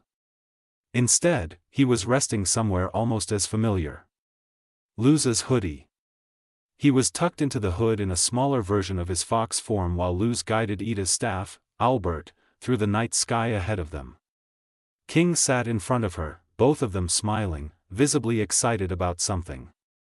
Naruto turned his head slightly and quickly realized they weren't alone. Lilith flew just behind them on her own staff alongside Hooty. Only, Hooty was stuffed into that strange backpack shaped like a white birdhouse, embedded into it the same way he usually embedded himself in the owl house door. Both of them looked exhausted, like they had already been flying for quite a while. And while that answered some questions, it immediately raised several more. Naruto readjusted himself, climbing onto Luz's shoulder without a word. Once he settled comfortably, he didn't waste the chance to question exactly what was happening. Why are we in the air? And why did no one wake me up? His voice came out calm and disinterested, though there was still a faint edge of genuine confusion beneath it. It immediately caught Luz's attention. She turned slightly toward him, her smile growing just a little wider. "Oh, you're finally up," Luz exclaimed. She rubbed the back of her head sheepishly, her voice softening. "You looked so cute in my hood, I didn't want to disturb you." Naruto blinked once, then grumbled something under his breath. It sounded less annoyed and more embarrassed. Not that he would ever admit that. "As for your first question," Lilith cut in. Naruto turned toward her. She suddenly looked far more awake, her usual prestigious smile settling onto her face like she was about to explain something important. But before she could continue, "We are flying through the air to see the great king of demons' castle," Hooty shouted sarcastically. He looked far more alive now too, his mocking tone stretching into a sly grin etched across his beak and aimed directly at King for whatever reason. That, however, wasn't what caught Naruto's attention. His eyes narrowed at the strange backpack Hooty extended from, more focused on that than whatever he was saying. Did Hooty do that thing where he pops out of the door? Yes, King answered immediately. It was mentally scarring. His tone stayed much lighter than his words, but that alone was enough to make Naruto shiver slightly. He still remembered the first time he saw Hooty detach himself from the owl house. He never wanted to witness that again. "Anyway," King drawled, cutting through Naruto's thoughts. His tone brightened, almost excited. "Like Hooty said, I am taking everyone to see my castle." Then his expression hardened as he glared at Lilith and Hooty. "To prove to these non-believers that I am, and always will be, the king of demons." Naruto barely had time to react before Lilith answered. "I'm sorry, King," she said with a faint frown before gesturing toward herself. "But as a former head scholar of the Emperor's Coven, the history of this area is very clear." Then a snobbish smirk spread across her face. "And your story has so many holes, it contradicts nearly every documented source." Lilith gestured ahead without losing the smirk once. "As you can plainly see, no island, no land in sight, and certainly no Demon King Castle." King grumbled and turned forward again. "That's just what the books say." Lilith's smirk deepened. "Well, the books have fewer blank pages than you do." Naruto blinked at the conversation unfolding in front of him. So they were really heading to King's castle to prove he was the king of demons. Honestly, the surprising part wasn't that this was happening, it was that it hadn't happened sooner. Naruto already knew about the castle, mostly from Ida. He remembered hearing how she brought King home from that very place years ago. But he'd never known King's full story. Never knew how much of the whole King of Demons thing was real and how much was fantasy. Still, Naruto wasn't particularly invested either way. More than anything, he was wondering what exactly the plan here was supposed to be. He knew King. He knew King would defend his story no matter how many holes were poked in it. And Lilith's background practically guaranteed she wouldn't accept something she was convinced was impossible. And of course, Naruto had been dragged along with them. Not that he minded. He wasn't here to pick sides anyway. All he really knew was that they were heading out to find the truth. He just hoped it wouldn't take too long. What's that up ahead? Luza's sudden shout pulled Naruto from his thoughts. He looked forward. King's entire expression brightened instantly, a smug grin spreading across his face. My castle, he declared proudly. Then he turned toward Lilith, his grin widening further. Right where I said it would be. Naruto narrowed his eyes slightly as the shape ahead became clearer through the night sky. An island emerged from the darkness, small and isolated in the middle of the boiling waters below. It wasn't massive, just large enough to support a dense patch of forest and the ruined castle resting at its center. A massive ring of jagged stone surrounded the island like a natural wall, uneven cliffs curving around it protectively. The only visible opening was a large crack split through the front, offering a direct view inward. And there, rising above the trees, stood the castle itself. Or what remained of it. A towering structure of cracked stone stretched high into the air, old enough that parts of it looked ready to collapse into the forest beneath it. Even from a distance it felt ancient, less like a home and more like a forgotten monument left behind by something long gone. Lilith stared at the island, genuine disbelief breaking through her usual composure. But that's impossible. Maps and countless geological records don't mention anything being out here. King crossed his arms smugly. Seems like your books were wrong. Lilith frowned deeply but didn't respond. Her eyes stayed locked on the island as if trying to rationalize its existence through sheer stubbornness alone. Naruto stayed quiet. Honestly, the place did feel strange. Not dangerous exactly. Just hidden. Like something that wasn't meant to be found unless it wanted to be. Albert slowly descended toward the opening in the stone wall while the others followed close behind. The sound of the boiling sea grew quieter beneath them as the forest canopy rose higher into view.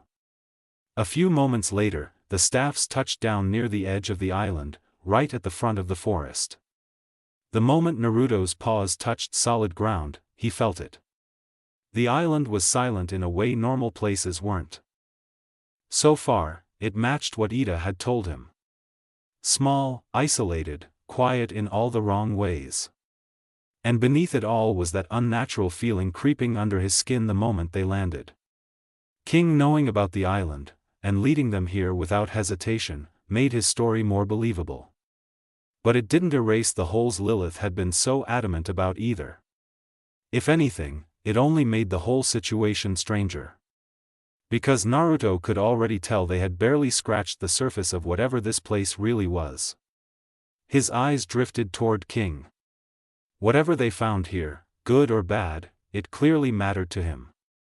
For now, that was enough reason to stay quiet. Ah, home sweet home. King sighed dramatically, like he truly missed the place. He flung his little arms outward, gesturing to the entire island as proudly as he could, that smug smile never leaving his face. When I shrank, I woke up here, and Ida carried me off like a little baby.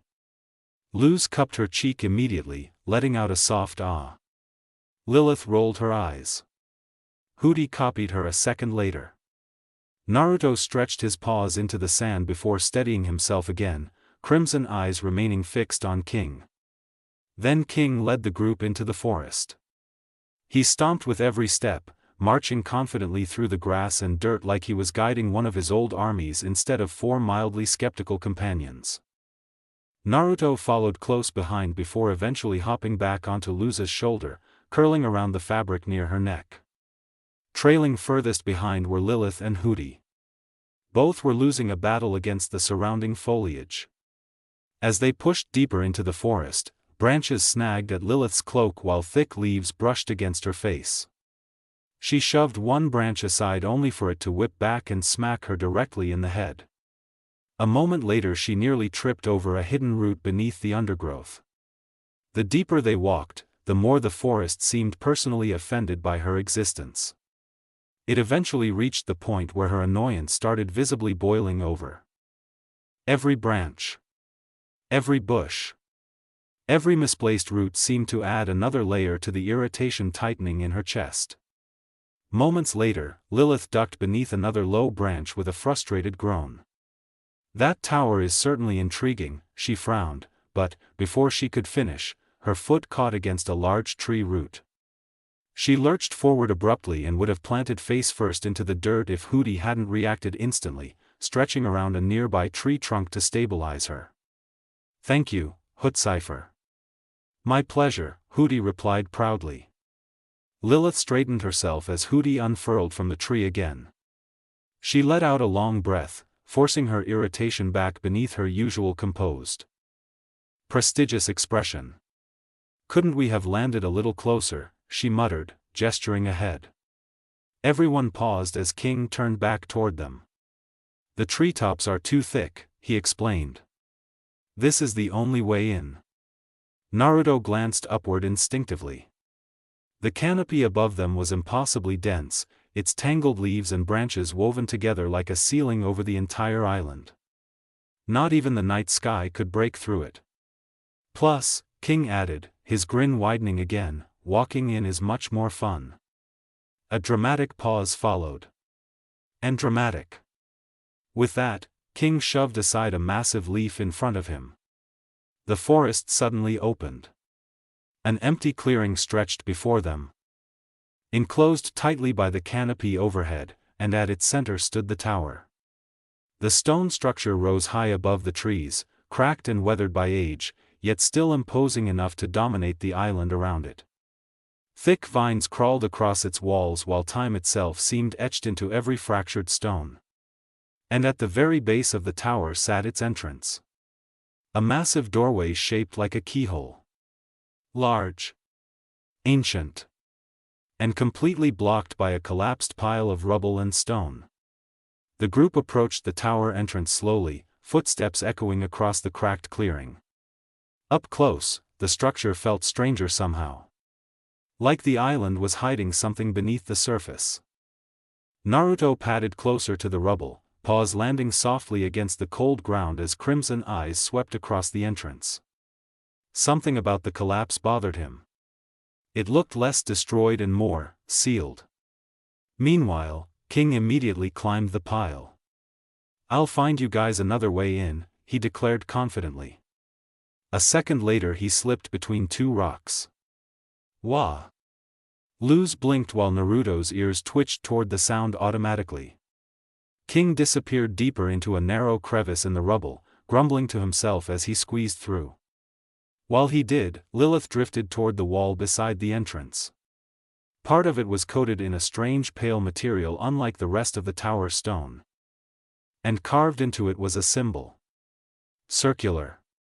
Precise. Thin lines curved outward from the center like a small maze, all connected to a larger circle in the middle by one clean line.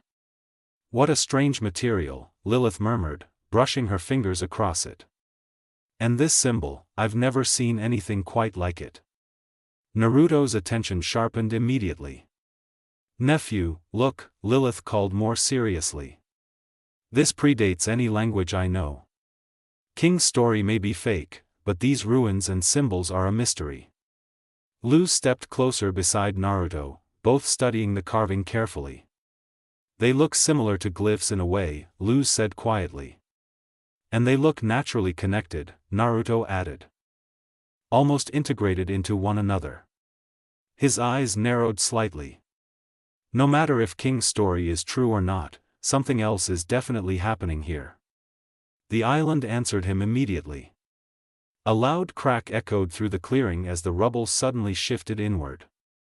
Stones collapsed away from the entrance in a burst of dust. King's head popped up from the middle of the pile. "What's happening?" Luz grinned instantly. "What's happening is Lilith and Hooty are finally realizing they were wrong. So smart and yet so gullible." "So true," King nodded smugly. "Come on in." Lilith shot Luz a dirty look while Luz answered with a sheepish smile. King disappeared inside first while Lilith and Hooty climbed over the rubble after him. Luz started to follow, but Naruto landed on her shoulder first. She paused and turned her head towards him. "How long are you planning to do that?" Naruto asked quietly. Do what? Naruto glanced toward the entrance. You like jumping headfirst into stories. Luz blinked, cheeks warming slightly as Naruto leaned a little closer. But this is off, he murmured. I'm not saying King is wrong, but be ready if this place isn't what he thinks. For once, Luz didn't answer immediately. Because deep down, she felt it too. The inside of the castle was dark, shadows pressing so close it was difficult to see more than a few steps ahead. And it was silent. Quieter than the forest outside. The tower felt cold, empty. Like no living thing had stepped inside for years. Combined with the shadows, it made the room feel unnerving. Not like a mystery waiting to be solved, but like something that wanted to stay hidden. Something that wanted them gone. That feeling eased slightly when Lilith and Luz pulled out light glyphs, soft golden glows spilling through the ruins. Naruto landed quietly on the stone floor before shifting back into his human form, crimson eyes sweeping across the open chamber. Broken stone littered the ground. Rubble and cracked debris stretched across the floor while small rocks had been stacked carefully on top of one another in strange little formations. The place looked damaged, violently so. Like something powerful had torn through it long ago. But what truly caught everyone's attention weren't the ruins themselves. It was the walls. Despite the cracks running through the stone, faded depictions still remained carved into them, worn by time but intact enough to tell a story. Colored markings spiraled across the walls, revealing two rough figures. One was smaller, with a skull-like head, dark fur, and a spear clutched in its hand. The other stood much larger beside it, though the damage made it difficult to fully make out. All Naruto could clearly see were its horns. But that alone was enough. Enough to resemble King. Enough to raise more questions. Naruto immediately saw the connection between the smaller figure and the tiny demon walking proudly ahead of them. It matched King's story too well to ignore. The horns. The proportions. Even the idea that he had once been larger. And yet something still felt incomplete. The ruins were shattered. King's memories were fractured. And the deeper Naruto looked, the more it felt like the island was hiding part of the truth from them. There was still something missing. Before Naruto could think further, he realized the others had already moved ahead. With a quiet puff of smoke, he shifted back into his fox form and quickly regrouped with them. "Ah, my kingdom," King declared proudly. "This is where me and my army feasted. Crunching bones and drinking blood." Luz glanced upward, noticing a shaft in the ceiling, blocked by rubble. What was up there?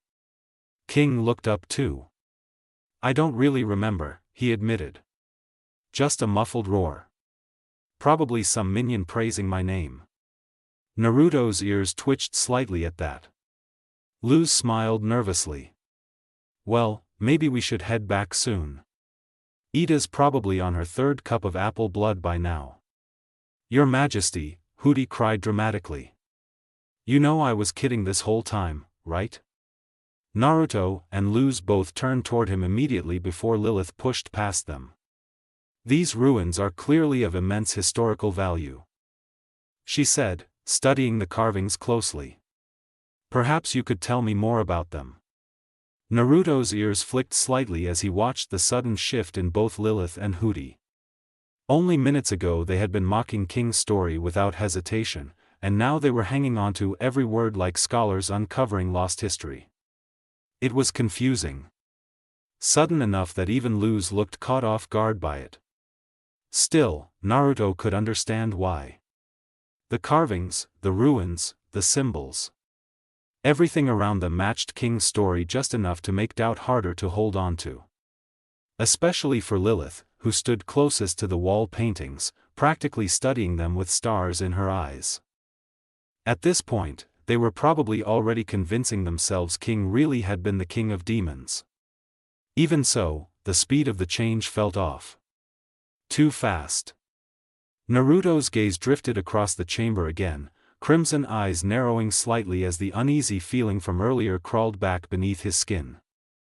The tower still didn't feel empty anymore. When he ignored the conversation happening around him, it felt quieter, waiting. Then his body stiffened. The feeling sharpened instantly into instinct. They were being watched. Not imagined, not paranoia. Something was here with them. Naruto's mind immediately flashed back to what Ida had mentioned once before, some kind of guard roaming the ruins. Vague details thrown casually into conversation that he hadn't thought much about at the time. Now he understood why she sounded serious when she brought it up. The air shifted.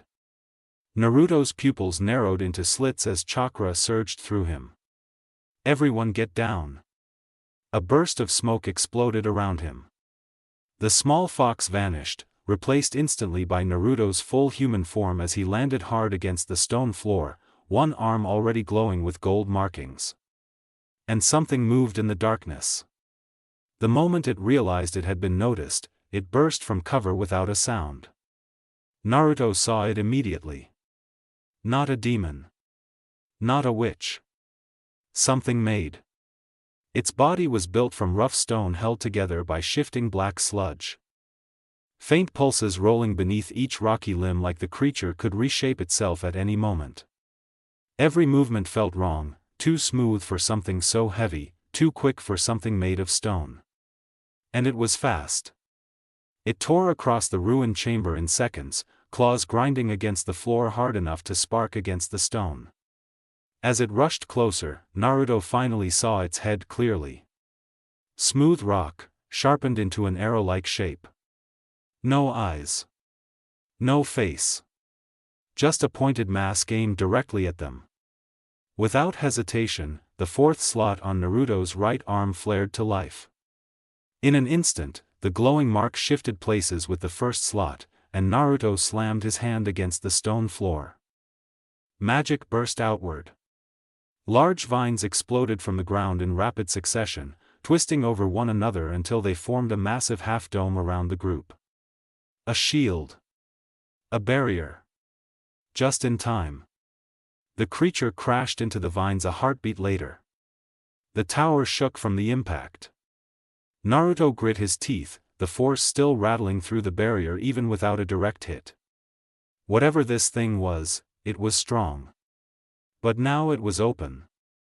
Naruto lifted his hand smoothly, the glowing seal along his arm pulsing alongside the mark in his palm.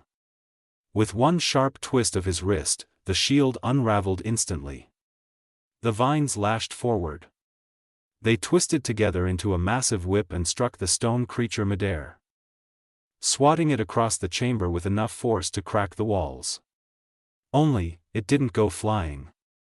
The creature stopped itself completely, landing only a few feet away from them. Then it paused. Like it was waiting. Naruto tensed immediately. Luz slowly rose beside him, eyes wide. Lilith stepped closer, expression narrowing carefully, while King looked more confused than afraid. Naruto's gaze stayed locked on the creature as its body twitched faintly, sludge shifting beneath the stone. Powerful. Adaptive too, maybe. But being made from stone and liquid meant heat would probably tear through it. Good thing he sealed the fire spell Ida thrown him a while ago. One of the seals on Naruto's right arm gleamed brightly as he pulled his arm back, fire gathering into his palm in a growing sphere of orange light. The moment the creature realized what he was doing, it charged again. Faster this time. More desperate. Like it understood danger. Naruto didn't hesitate. The fireball tore across the chamber, but another projectile reached the target first. A round potion bottle filled with orange liquid shot through the air and collided directly with Naruto's flames. The world erupted. A violent explosion consumed the chamber, fire swallowing the creature whole as heat surged outward hard enough to shake the floor beneath them. The blast cracked through the ruins like thunder. Luz ducked instinctively while King nearly toppled backward. Lilith threw an arm over her face as dust and heat rolled over the group. Even Hooty recoiled with a startled, Hoot. Then the flame settled. All that remained was scorched stone and a pile of broken rubble. Naruto blinked once. He recognized that potion immediately. His expression softened back into its usual lazy calm as he turned toward the entrance. Finally here to join the fun, Ida? He called. Ida landed inside the chamber a moment later, a strap lined with orange potions crossed her chest. Her eyes narrowed at Naruto instantly. "Oh, quiet," she snapped. "When I saw the note King left me, I rushed right over on my makeshift boat." She placed a hand on her hip, eyebrow raising. "What are you all even doing here?" Before anyone could answer, the pile of shattered stone shifted. Dark sludge pulled itself together between the cracks, dragging broken pieces back into place. Reforming. Rebuilding. Luz's eyes widened. "You've got to be kidding me," she muttered. Lilith took a cautious step back while King stared in stunned disbelief. Even Hooty went quiet. Naruto didn't. His eyes narrowed as he stepped in front of the group, golden seals already beginning to glow again. "No time," he said firmly. "Just get them out. I'll hold it back." His gaze sharpened further. "Or destroy it.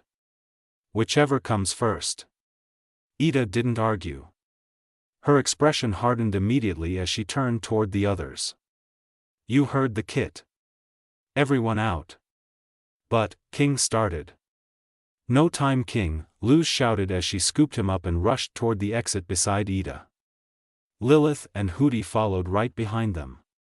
Naruto turned back toward the creature just as it fully reformed. Again, it paused. Again, it waited. Assessing him. Or maybe giving him one last chance to leave. Naruto didn't care either way. The glow of his seals intensified. All 16 slots across his arms and legs ignited with radiant gold, flooding the ruined chamber with light bright enough to rival the sun itself. The air around him crackled with energy. "Ready." The creature rushed him instantly. Naruto rushed it in return. No hesitation. The moment they burst from the tower, the pressure in the air vanished. Cold night wind rushed across the island, replacing the suffocating tension of the ruins as everyone stumbled back into the clearing. Less stopping, more running, Hooty screamed, stretching ahead of the group. "No, not without Naruto," Luz shouted back immediately. "The brat can handle himself, kid," Ida replied, though her eyes stayed fixed on the entrance. "We just gotta wait for him. That thing can't get past the doorway anyway." A second later, a streak of orange shot from the darkness. Naruto burst from the entrance in his fox form before skidding across the dirt beside them. The tower behind him rumbled faintly. Naruto shook out his fur once before glancing over everyone quickly. "Everyone okay?" "Yep." "You?" Ida asked immediately. Naruto snorted softly. "I've dealt with worse guards and you know it." Then Luz froze. Her eyes widened. "Guard?" she whispered. Everyone looked toward her. "That thing has to be guarding this place." King blinked. "But it's my castle." His voice sounded smaller now. Less confident. "Why would it guard it from us?" Silence followed that question. Naruto felt it immediately. The shift. Luz wouldn't look at King anymore. Her shoulders tightened, guilt practically written across her face. And King noticed. Naruto watched the realization slowly creep across his expression. "You don't believe this is my castle?" Luz looked away instantly, sweat running lightly down the side of her face. "Luz. You think I would lie to you?" "King, you aren't lying," Ida interrupted quietly. Everyone turned toward her. Naruto's ears flicked slightly. Lilith's expression shifted into confusion while even Hooty went strangely quiet. Ida sighed. "It's just. You don't know the truth." King stared at her. Naruto felt his stomach tighten slightly. He already knew where this was going. Or at least enough of it. The island. The ruined tower. The missing memories. The guard. None of this fit together cleanly. And now Ida was finally shining some light on the story King had been building around himself for years. Ida crossed her arms loosely, eyes lowering. It's time for me to tell you how we really met. The island suddenly felt quieter than before. Even the wind softened. Ida explained how, 7 years ago, a short while after she found Naruto, she had been running from coven guards through thick fog over the boiling sea. How this island appeared seemingly from nowhere while she searched desperately for somewhere to hide. She described entering the ruined tower for the first time. Expecting an abandoned shelter, only to find something else living there. King. Small. Young. Sitting alone in the dark while stacking rocks on top of one another. As Ida spoke, Naruto watched King carefully. At first he looked confused. Then uncertain. Then scared. Ida described the creature they had fought earlier appearing from the shadows, forcing her to flee with King in her arms. How, while escaping, the creature attacked them. How something struck King's horn. How part of it shattered away. Ida admitted she grabbed the broken piece before escaping the island completely. Then she described bringing King back to the owl house. How he kept building strange pillow towers. Using furniture, junk, and whatever scraps he could find. How one day she jokingly called him a king among his subjects. And how King smiled. How he believed it. How eventually she kept feeding the story because it made him happy. Naruto's gaze lowered slightly. Oh, Ida finished quietly, guilt finally slipping fully into her voice. But you were happy. So I kept going along with it. Silence. Long heavy silence. Nobody moved. Lilith's eyes softened. Hootie's usual grin had disappeared completely. Even Luz looked devastated. King stood completely still. Like his mind was trying to reject every word at once. Then finally, "You're lying." His voice cracked slightly. Ida didn't look away. "I'm not." Slowly, Ida reached into her hair. When she pulled her hand back out, something small rested in her palm. A broken piece of horn. King froze. Naruto saw the exact second fear entered his eyes. Ida carefully held it out. After a long hesitation, King slowly took the fragment into his claws. The moment his fingers touched it, he gasped sharply. Naruto's eyes narrowed. Something was surfacing. "My army," King whispered weakly. His breathing hitched. "My feasts." His voice trembled harder. "My life." Each word sounded more broken than the last. Naruto could practically see the fantasy collapsing inside him piece by piece. King stared at the horn fragment in horror before suddenly throwing it away like it burned him. "Ah. No. Keep that thing away from me." He clutched his head tightly. "It's messing with my head." "King." Luz stepped forward carefully, hand extended toward him. "It's gonna be okay." That only made him panic harder. "Why, you're all just making fun of me, like usual, right?" Nobody answered fast enough. "No. No, no, no, no." His breathing became uneven. Frantic. Naruto took a small step forward instinctively, but King backed away immediately. Tears welled in King's eyes as he gripped his skull tighter. Like he was trying desperately to hold himself together. Then he ran. Straight into the jungle. "King!" Luz shouted instantly, taking a step after him. But Naruto caught her shoulder first. By now he was already back in human form, expression calmer than everyone else's, though his eyes stayed fixed on the dark forest ahead. "Let me handle it." Before he could move, Luz grabbed his arm. I'm coming too. Her voice shook slightly. I lied to him. Even though he trusted me. Naruto looked toward Luz as she steadied herself beside him. She looked guilty. Hurt. But beneath that, there was resolve too. Even after everything that had happened, she still wanted to help King find the truth. Naruto understood that feeling. The island. The ruins, the creature below the tower. None of it felt finished. Something was still hidden here. But right now, none of that mattered more than King. Naruto nodded once. Together, the two disappeared into the jungle after King. The jungle had gone quiet again. Only the distant crashing of waves against the island and the rustling of leaves filled the darkness as Naruto pushed another branch aside.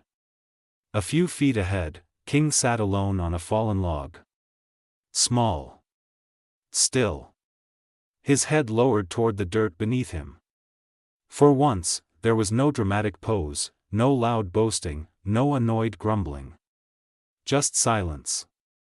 Naruto slowed slightly at the sight. Beside him, Luz did too. Without a word, the two quietly walked over and sat beside King on the log. For a while, nobody spoke. The night air drifted between them softly while moonlight slipped through gaps in the trees above. Then King finally broke the silence. Ida was right, wasn't she? His voice sounded hollow. I was never king of anything. He looked down at his paws. I'm nobody. Luz reacted immediately. You are somebody, she said softly. King glanced toward her slightly. And I love that somebody very much. Luz's smile weakened with guilt. I'm sorry I lied about what I believed. That made something inside King crack again. Everyone lied, he shouted suddenly. The outburst echoed through the trees. Everyone. His claws tightened against the edge of the log. And I was so caught up in my own world I didn't even see it. King's breathing became uneven again. I don't know what to do anymore. His voice dropped quieter. Smaller. I can't tell what's real or fake anymore. Silence followed. Naruto lowered his eyes slightly. Then he took a slow breath. I used to say that. Both Luz and King looked at him immediately. Naruto's gaze stayed forward, distant. I used to not know if anything was real. His voice stayed calm, but quieter than usual. And eventually, I stopped caring if it was. The wind shifted softly through the trees. All I cared about was surviving long enough to see the next day. Luz's expression softened. King stared quietly. Naruto paused before continuing. King. Our past is what we make of it. His eyes lowered slightly. What we choose to do with it. Not just what it was. King frowned weakly. But my past was fake. No. Naruto shook his head once. It wasn't. King blinked. What? Naruto finally looked toward him directly. Your memories are still yours. His voice stayed steady. The fantasy just covered up what they actually meant. King went quiet again. Naruto leaned back slightly against the log. And ever since Ida brought you home that day, you were always a king in my eyes. A faint smirk tugged at the corner of his mouth. Why do you think I put up with your crap all the time? King let out the smallest snort at that. Naruto's expression softened again afterward. I know technically you're not the king of demons. Then more firmly, but you're still king. Naruto reached over, placing a hand gently on his shoulder. You're still my brother. Silence settled again. But this time it didn't feel suffocating. King's ears lowered slightly before a weak chuckle escaped him. Luz smiled softly at the sound. Then her expression turned guilty again.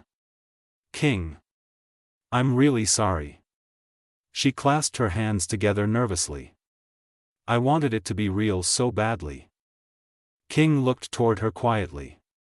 Not because I thought you were lying. Luz shook her head quickly. But because it made you happy. She laughed awkwardly at herself. I guess I just got carried away. Then her expression shifted again. More thoughtful this time. But it wasn't all fake. King blinked. What are you talking about? Luz leaned forward slightly. Something's been bothering me since we entered that tower. The mood shifted subtly again. Naruto noticed it immediately. Not away from the emotion. Forward through it. You said one of your memories was falling, right? Yeah, King answered quietly. Luz pointed vaguely back toward the ruins through the trees. Then what if that blocked shaft was where you fell from? King's eyes widened slightly. Ida found you in those ruins. Luz's voice steadied more as she spoke. There has to be something up there. At least a clue about where you actually came from. Luz. King's voice sounded uncertain again. But not hopeless this time. Luz smiled softly. Trust me on this. Then more gently, you were alone once. She gestured between herself and Naruto. Not anymore. Moonlight caught faintly in her eyes as she smiled. And whatever we find up there won't change that, okay? King stared at the ground for another long moment.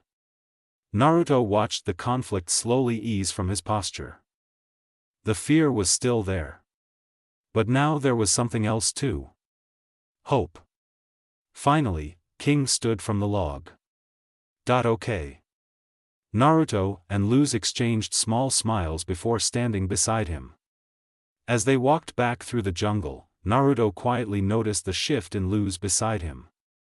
She still looked guilty. Still hurt from lying to King. But underneath that guilt was determination. Even after everything, she still wanted to help him find the truth. Naruto understood that feeling. The ruins. The creature beneath the tower. The strange symbols carved into the walls. None of it felt finished. The island was still hiding something.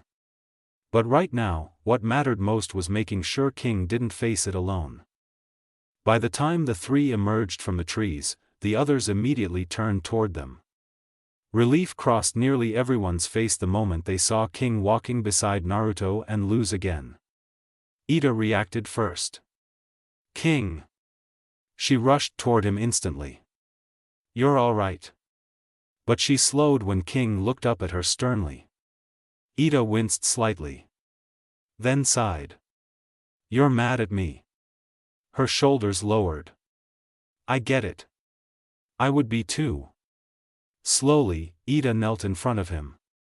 For once, there wasn't a joke ready on her tongue. Just guilt. I'm really sorry, King. King stared at her for a moment longer. Then suddenly poked her cheek. No more secrets, okay? His voice was quieter now. More genuine. You have to promise me. Ida's expression softened immediately. Only truths. She smiled weakly. I promise. King smiled back. Small at first. Then real. The tension around the group finally eased slightly as everyone relaxed. Great, Luz said suddenly, clapping her hands together softly. Her grin returned, though gentler than before. Now before we leave. She pointed back toward the tower. We have one more thing to check out. The moment the plan was decided, everyone moved. Lilith's staff shot back toward the ruined tower first, slicing through the cold night air while Naruto and Hooty rode behind her. The second they crossed the entrance, the creature below reacted instantly. The stone guard twisted upward from the darkness, sludge pulsing between cracked layers of rock as its arm shifted into an axe-like shape. Naruto leapt from the staff before it could even strike. Magic flared across the seals lining his arms as he dropped straight toward the creature. Fire exploded from his palms. The first fireball crashed directly into the guard's chest while Hooty stretched around Naruto's shoulders like a living weapon platform. "Special delivery," Hooty screamed. A glowing orange potion shot from his mouth. Naruto immediately followed it with another fireball. The two collided midair. Boom! Flames swallowed the guard as the tower shook again. The creature stumbled backward into broken stone while Naruto landed against its shoulder, using the momentum to launch another barrage of smaller fireballs point-blank into its body. Hooty cackled wildly the entire time, rapid-firing explosive potions beside him. The room became chaos. Fire. Smoke. Orange explosions lighting the dark ruins over and over again while the stone guard struggled to push forward through the assault. Meanwhile, Ida's staff swept through the entrance beneath the destruction. Ida, Luz, and King jumped off near the rubble directly below the blocked shaft overhead. "You sure they'll be all right?" Ida asked, glancing upward as another explosion rattled dust from the ceiling. Luz watched Naruto blast across the room again before smiling slightly. Hooty knows what he's doing. Above them, Naruto spun midair while another seal flashed gold. A concentrated stream of fire slammed into the guard's chest while Hooty launched another potion directly into the blast. The resulting explosion forced the creature backward again. Then Lilith descended beside the others. "Everything is in place." Luz immediately looked up toward the blocked shaft. "Now all we need to do is open it." Lilith adjusted her glasses slightly before pulling out paper and a pen. "Yes." A small smile crossed her face. "I thought for that, it would only be fitting to conduct an experiment." Luz blinked curiously while Lilith began drawing carefully across the page. "You've been teaching me how glyphs can be altered to create specific effects," Lilith explained. Her pen moved quickly, connecting symbols together with precise lines. "But after seeing the carvings in these ruins, how interconnected they are, and how much knowledge this place seems to hold." The glyph became larger. More complex. "I realized something." Lilith's eyes narrowed thoughtfully. "What if glyphs were always meant to be drawn together?" Luz leaned closer immediately. Lilith continued. "Like what you and Ida did against the Golden Guard?" Luz blinked. Lilith continued drawing. "What if any spell could be created simply by connecting glyphs together?" Her lines curved together almost like circuitry. Like forming words into a sentence. Finally, she lifted the pen. The completed glyph pulsed faintly. Combining and specifying exactly what the spell is meant to do, by using the magic already present in the air. A glyph combo. Luz stared wide-eyed. "That sounds amazing." Even Ida looked impressed. "What exactly does this one do?" Luz asked. Lilith held up the glyph combination carefully.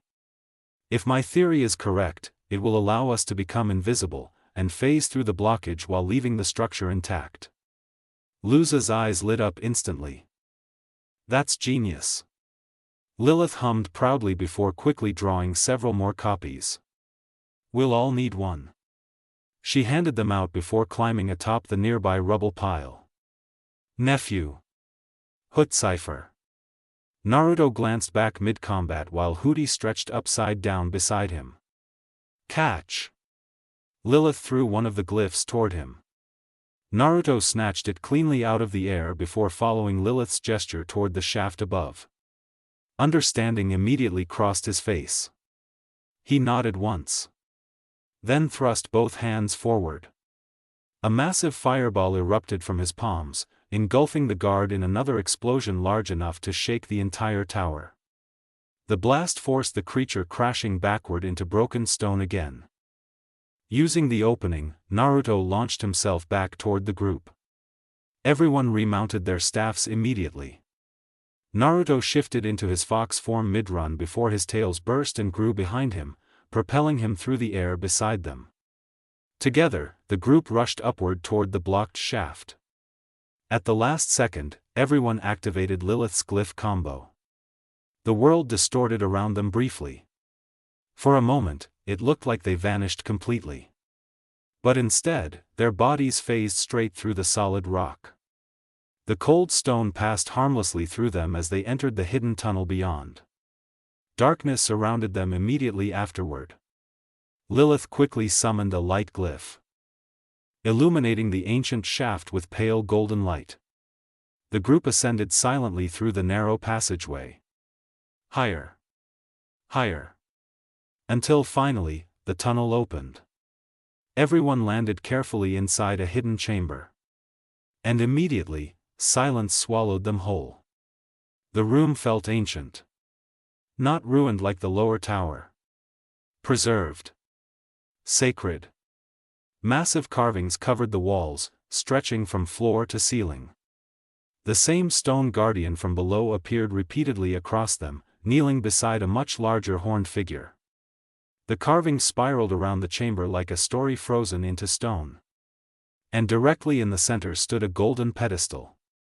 Resting atop it, a broken eggshell, cracked open long ago. Above it, carved into the ceiling itself, was the same circular symbol they had seen throughout the ruins.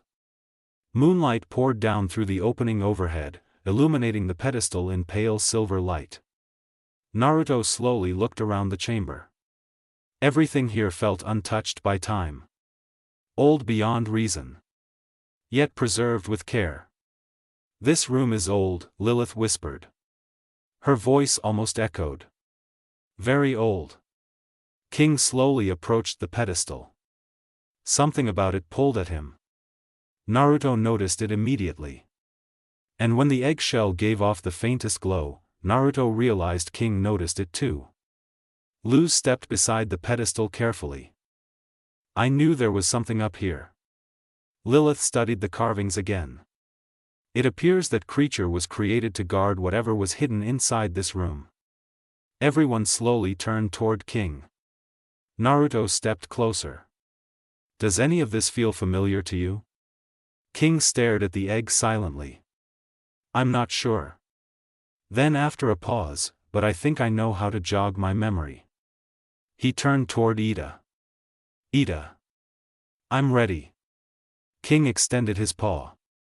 Ida hesitated immediately. Her eyes softened with worry. "Are you sure?" King nodded slowly. "I am." For a moment, Ida just stared at him. Then carefully, she removed the broken horn fragment from her hair. She placed it gently into King's paw. The second he pressed it against the broken horn stump, King gasped sharply.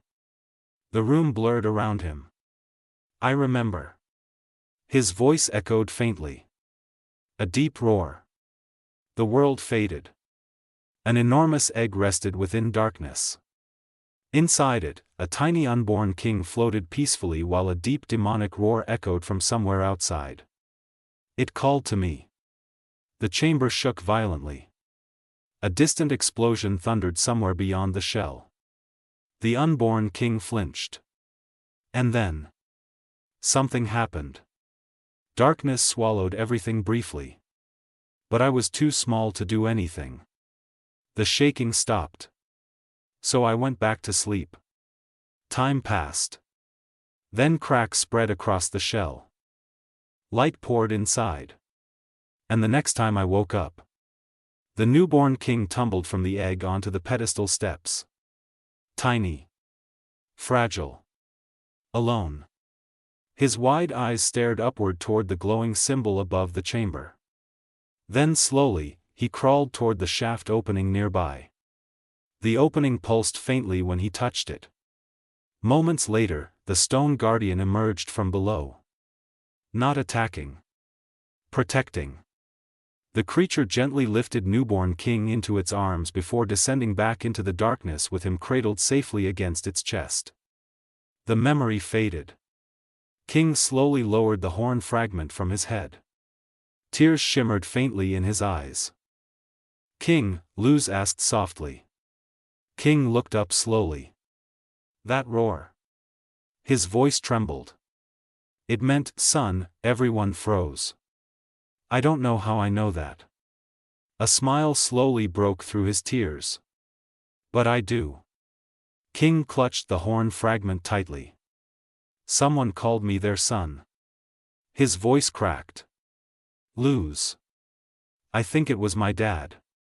Luz's eyes widened emotionally before she looked toward the giant carvings. Maybe that was him. Suddenly, the shaft below erupted open. The stone guardian launched upward with its axe arm raised high. Luz recoiled instantly. But before anyone could react, King stepped forward. Stop. The creature froze instantly. Then slowly lowered itself into a bow before him. Silence filled the chamber again. Ida blinked in disbelief. That thing. Her eyes widened. It was protecting King this whole time? Naruto folded his arms calmly. It's a little obvious when you think about it. Ida shot him an annoyed glare immediately. No one asked for your 2 cents kit. Naruto smirked faintly before walking over beside King and kneeling next to him. King looked toward him quietly. You were right. Naruto stayed silent. The past is what I make of it. Emotion caught in King's voice again. Naruto simply placed a hand on his shoulder. That alone nearly broke him again. I was important to someone. King wiped quickly at his eyes. If he's still out there. Hope slowly replaced the grief in his expression. I want to find him. King turned toward everyone else. Will you help me? Luz immediately knelt beside Naruto with a huge smile. I'd do anything for you, buddy. King smiled brightly for the first time since the truth came out. Then pointed toward the giant guardian. Then. Can we keep him? No, everyone shouted instantly. Hooty wrapped himself dramatically around the group. Yes. The owl house was quieter than usual that night. The chaos from earlier had finally settled into something softer. Calmer. Moonlight filtered gently through King's window while Luz tucked the blankets around him carefully. Beside her, Naruto rested in his smaller fox form near the edge of the bed, lazily watching King scratch at his collar medallion with a fork. Tiny scraping sounds filled the room. Whatcha doin' there, King? Luz asked softly. King held up the medallion slightly. That symbol was all over the tower. Carefully, he continued carving the circular design into the metal surface. What if it's my name? Luz smiled warmly at that while reaching toward his horn carefully. The broken fragment Ida had kept all those years rested beside her. Slowly, she applied a bit of glue before gently pressing the piece back against the broken stump. King winced slightly. Hold still. I am holding still. You literally moved while saying that. Naruto snorted softly from the bed. Luz wiped away the excess glue afterward before leaning back to admire her work proudly. There. Good as new. King looked more focused on the figure behind them. Silently in the corner of King's room, was the guard on the tower. Motionless. Towering. Staring endlessly ahead. The giant stone guardian somehow looked even creepier sitting perfectly still. It's too bad Jean-Luc stopped moving outside the ruins. He sighed dramatically. I liked having a big scary minion. Luz glanced toward the unmoving guardian nervously. Yeah. She smiled awkwardly. Too bad. Naruto's tails flicked lazily behind him. I'll get him working for you. Luz immediately snapped toward him in horror. King's eyes sparkled instantly. You can do that? Naruto only yawned in response. Probably. That is the least comforting thing you've ever said, Luz muttered. King giggled quietly before his expression softened again. He looked down at the newly repaired horn. Then toward the symbol carved into his medallion. Then finally toward Luz. Luz. His voice was quieter now. Is it okay to still call me King? Luz blinked. King rubbed his arm awkwardly. It feels kinda weird now. His ears lowered slightly. When I'm not really the king of anything. For a moment, Luz simply stared at him. Then her entire expression softened completely. Well. She smiled warmly. You'll always be king of my heart. She poked his nose lightly. That's good enough, right? King stared at her for another second before smiling softly. Yeah. He pulled the blanket closer around himself. Good night, Luz. Good night, King. Luz leaned down and kissed his forehead gently before standing up. Naruto hopped lightly onto her shoulder afterward, curling slightly around the back of her neck in his fox form. As the two left the room, King looked one last time toward the carved symbol on his medallion. Not confused anymore. Curious. Hopeful. The door clicked softly shut behind them. Downstairs, Ida and Lilith sat surrounded by photographs and notes spread across the living room table. Pictures of the ruins. The symbols. The carvings. The egg chamber. Even now, the mystery surrounding the island felt impossibly old. Ida stared down at one of the sketches with narrowed eyes. I've never seen markings like these before. Lilith adjusted one of her books open beside her. Neither have I. Luz quietly walked over and sat beside Ida while Naruto climbed from her shoulder onto the couch armrest nearby. Maybe it's some kind of ancient language? Ida muttered. Lilith looked toward another photograph showing the massive horned figure carved into the walls. And those old carvings. Her expression tightened thoughtfully. Who exactly were they depicting? Silence settled briefly over the room. The mystery lingered heavily in the air now. But it didn't feel frightening anymore. Not entirely. Naruto yawned softly from the armrest before hopping back onto Luz's shoulder. I don't think it matters yet. His eyes drifted toward the stairs leading up to King's room. As long as we figure it out with King. For a moment, nobody answered. Then slowly, small smiles crossed the room. And outside, far beyond the owl house, the waves continued crashing softly against the hidden island in the dark. Time skip. Naruto's 9 tails burst outward. Each one nearly twice the size of his body. In an instant they slammed together in front of him, layering over one another into a shield of hardened fur. Naruto grit his teeth the moment the defense formed. Because the attack was already there. Massive claws crashed against the shield with enough force to shake the forest itself.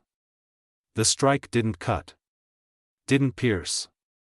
Didn't even leave a mark. It rattled. A violent shockwave tore through Naruto's body, forcing him backward as the impact boomed across the trees. His tails unraveled immediately, shrinking back into a single smaller tail as he skidded across the dirt toward the nearby house. He only managed to steady himself once he slid into the shade beside Luz.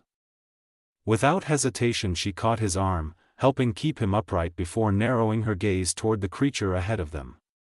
The human realm always felt different from the demon realm. Too open. Too calm. But the clearing they had stepped into through the portal no longer felt peaceful. The trees surrounding the small house stood tall and uneven, spaced just far enough apart for something enormous to move between them. Leaves trembled overhead as wind rushed through the clearing in frantic bursts, disturbed by the mere presence of the creature before them. The birds had stopped chirping. The branches had stopped swaying. Everything felt still. Everything except the low, guttural growl rumbling from the monster standing in front of them. The giant basilisk. But not the one Naruto remembered. This one dwarfed the old house behind them, its body towering between the trees like something unnatural forced into a world too small to contain it. Smooth scales reflected the sunlight in dull gleams as it shifted forward. Its head was serpentine, framed by sharp-pointed ears and a long lizard-like neck. 2 massive arms hung beneath it, ending in hooked claws sharp enough to tear through stone, while a thick tail dragged heavily behind it through the dirt. Yet unlike the basilisk Naruto had fought before, This one carried lime-green scales streaked with strands of blue fur running along its spine. Its claws looked sharper. Its teeth longer. More unstable. And around its neck rested a thick metal collar glowing with a faint blue light. The glow pulsed rhythmically. Controlled. Artificial. Wrong. And Naruto could already tell that collar was the most dangerous thing about it. Naruto's ears twitched sharply as the forest around them trembled. And through all of it, Luz's voice still somehow cut through the chaos. How did this thing follow us here? I did suggest we stop opening the portal door outside the house. Naruto didn't even wait for the next strike to land. He scooped Luz into his arms and leapt. The basilisk's claws tore through the earth where they had stood only moments earlier, sending dirt and splintered roots exploding upward. A second swipe followed immediately after, but one of Naruto's tails snapped outward, hardening into a shield just long enough to deflect the blow. The impact rattled through him. They soared through the air together before Naruto twisted, landing briefly against a thick tree branch. Okay, I now understand why you made a big deal about that. Luz tightened her grip on his shoulder. Doesn't change how cute you were when asking me. Luz, Naruto's voice came flat immediately. Yeah. Not the time. Sorry. So what is this thing? The branch beneath Naruto cracked. The basilisk crashed through it an instant later. Naruto pushed off before the tree could fully splinter apart, carrying Luz with him as the giant monster obliterated the trunk behind them. He landed on the roof of the small nearby house, tiles cracking beneath his sandals. It's a basilisk. A greater basilisk, to be exact. Naruto narrowed his eyes on the beast. Me and Amity fought one before. Bellows sent it after me. He gently set Luz down before one of the seals along his arm flickered gold. Ice burst outward. The spell wrapped around one of the basilisk's arms instantly, freezing the limb solid and pinning it in place. Well, we know Bellows couldn't have sent this one. Luz kept her gaze locked on the creature below them. True. Naruto's expression hardened slightly. But that doesn't mean the Golden Guard couldn't have. He is Bellows' nephew. The basilisk snarled violently, thrashing against the ice. And something feels weird about this one. Like what? Naruto's eyes drifted toward the glowing collar around its neck. That thing around its neck, for one. The basilisk shattered the ice. Chunks exploded outward as it lunged again. Naruto grabbed Luz without hesitation and dove off the roof just before the creature's claws ripped through it. Wood splintered apart behind them as they landed in the grass on the other side of the monster. Not to mention, Naruto continued calmly despite the destruction around them. This one hasn't even spoken once before trying to ambush us. The last one we fought was a lot more. He watched the beast carefully. Talkative. Could be a choice, can't rule that out. Luz steadied herself beside him. True, Naruto's eyes narrowed. But I already have a guess on what we need to do. His thoughts raced quickly. The basilisk hadn't tried absorbing magic once during the fight. Not even when he used spells directly in front of it. And every time it moved, that collar pulsed first. Once. Twice. Like commands. Naruto's gaze hardened. Stay behind me. You can't use magic in the human realm, so stay low. The basilisk lunged. Naruto moved first. One of the remaining slots along his arm flared brightly as he released the last of the fire sealed within it. Flames burst around his hand as he rushed directly toward the creature instead of away from it. The basilisk opened its jaws. Naruto ducked beneath them. Then struck. His clawed hand tore directly through the glowing collar. The moment it snapped apart, the entire creature froze. Its massive body twitched violently. Then suddenly began shrinking. The enormous basilisk collapsed inward rapidly, scales pulling tighter, limbs reducing in size until the towering monster from moments earlier had shrunk into a far smaller form curled weakly against the dirt, dull claws. Smaller fangs. A more rounded head, and shorter neck that made it look almost cute. And then it stopped moving entirely. Silence returned to the forest almost instantly. Only the wind remained. Naruto landed nearby, staring down at the broken collar in his hand while Luz carefully approached the unconscious creature. Naruto turned the damaged metal over slowly. That's weird. Your last giant monster didn't do that. Luz crouched beside the smaller basilisk carefully. Naruto glanced toward the unconscious creature again. No, his eyes narrowed slightly. But after that whole fight, and this collar. The broken metal crackled faintly in his hand. It's clear the basilisk wasn't in control of itself. Luz looked between Naruto and the unconscious demon. Then sighed softly. You still want to go to my mom's and give her a tour through the boiling aisles? A grin tugged at her lips slightly. After you interrogate the shrinking basilisk, of course. Naruto blinked. How did you? Luz folded her arms proudly. Oh, come on. She bumped his shoulder lightly. I can tell what you're thinking by now. By the time the basilisk finally woke up, the sun had already shifted lower across the trees. The creature sat trapped within thick ice, small cracks spreading through the frozen prison each time it shifted nervously. Naruto stood nearby with folded arms while Luz watched more cautiously from beside him. The basilisk looked terrified. Not angry. Not violent. Terrified. Who are you? Naruto asked calmly, and why did you follow us through the portal door? The basilisk flinched slightly. Its voice trembled weakly. Luz stepped forward next. Why did you attack us? Do you work for the Golden Guard? The reaction was immediate. Golden Guard. Fear flooded the basilisk's expression so quickly it almost looked painful. Is he here? Luz blinked. What? Please, I didn't mean to attack you. The basilisk's breathing quickened. Please, just keep me away from the Golden Guard. Naruto and Luz exchanged confused looks. Then Naruto's gaze softened slightly. Slowly, he reached into his pocket and pulled out the broken collar. What's this? The moment the basilisk saw it, panic exploded across its face. It immediately tried squirming backward despite the ice keeping it restrained. Naruto and Luz reacted almost instantly, both stepping back slightly. The fear in its eyes looked genuine. Naruto's expression shifted subtly. Well, he glanced toward Luz.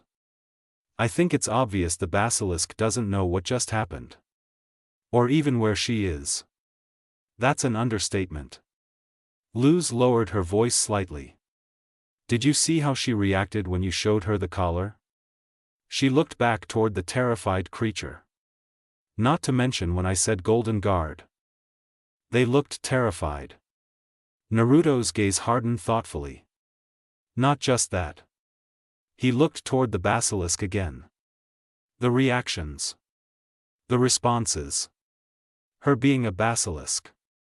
His mind immediately connected it back to Bellows. To the Emperor's Coven.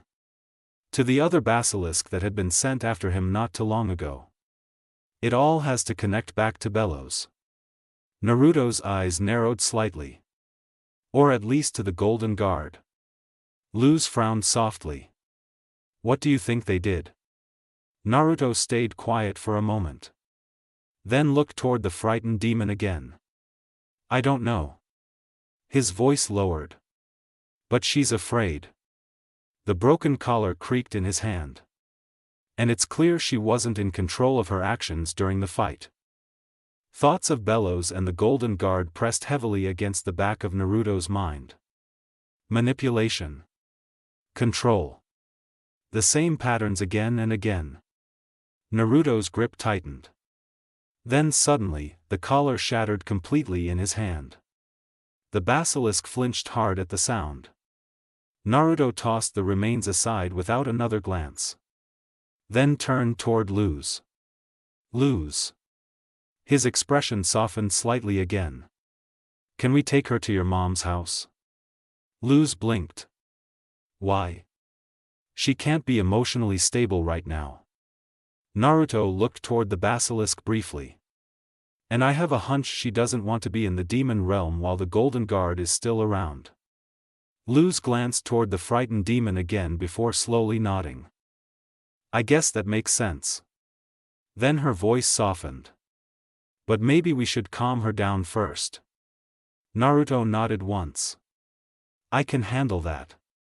Warm light filled the kitchen, soft and comforting in a way the boiling aisles rarely ever was. The scent of cooked food still lingered faintly in the air, blending with the low hum of the television coming from the living room. Compared to the chaos from earlier, the house felt peaceful. Safe. Though the same clearly couldn't be said for the basilisk.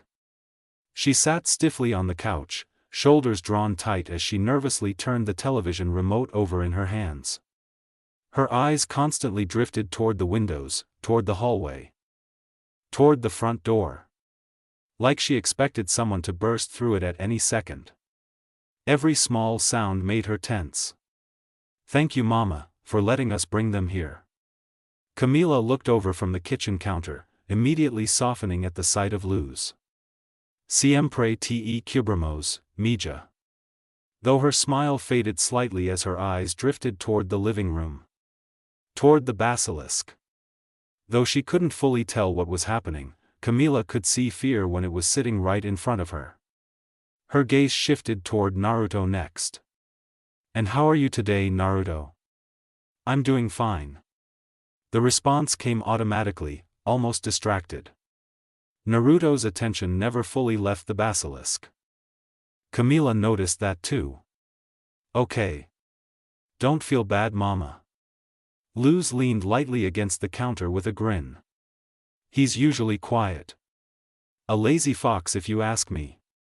Naruto let out a low grumble under his breath. But didn't argue. Luz smiled faintly at that before her eyes drifted back toward the basilisk again. The smile weakened immediately. She still looked terrified. Not dangerous. Not aggressive. Just scared. Like she didn't know what to do with herself now that the fighting had stopped. I'm gonna go ask her what happened. Naruto finally hopped down from the counter. We need as much information on the Golden Guard as we can get. His eyes narrowed slightly toward the basilisk. And I don't like how fidgety she still is. Luz nodded quietly. Not because she thought the basilisk was dangerous anymore. But because she could tell something was deeply wrong. Without another word, both her and Camila followed Naruto into the living room. The television flickered softly against the walls while the basilisk sat curled slightly inward on the couch, still gripping the remote like she needed something to hold on to. Naruto stopped a few feet away. Okay, his voice stayed calm. Let's start with your name. The basilisk immediately stiffened. Silence followed. Her eyes lowered toward the floor. Luz's expression softened almost instantly. She stepped forward slowly. Careful not to overwhelm her. I know this is a new place. Her voice came gentler now. And you're scared of seeing the Golden Guard again. At the mention of him, the basilisk's grip tightened hard enough to make the plastic remote creak faintly. Luz noticed immediately. But we want to help. She crouched slightly so she wasn't towering over her. That means you can tell us what happened. Her smile was small this time. Softer. More sincere. You can trust us. The basilisk looked up slightly at that. Like she wasn't sure how to respond to someone saying those words so easily. The room stayed quiet for several long moments. Then finally, my name is V. Her voice trembled. I'm a basilisk from one of Bello's experiment halls. Luz's expression immediately fell. Naruto's eyes widened beside her. V lowered her gaze again. A while ago, long before I was born, Bellows revived some of the extinct basilisks that once roamed the boiling isles. Her shoulders curled inward tighter with every sentence. He wanted to learn how basilisk absorbed magic. A pause. He experimented on us. Another pause. Killed some of us in the process. And used others to do his bidding. Luz's chest tightened painfully hearing it. She glanced toward Camila briefly, only to realize her mother looked just as disturbed. Not confused anymore. Horrified. Once Bellows was gone, I tried escaping. V swallowed nervously. Only the Golden Guard put that collar on me. Her hands shook slightly now. It's imbued with an obedience spell. Fear flickered visibly through her eyes again. While it was on, he could command me to do whatever he needed. Slowly, she looked toward Naruto. So. I guess I should thank you for taking it off. Naruto stayed quiet, thoughts already moving ahead. The attack. The collar. The timing. Another move by the Golden Guard. Another piece pushed into place. It was obvious V had been sent after them somehow.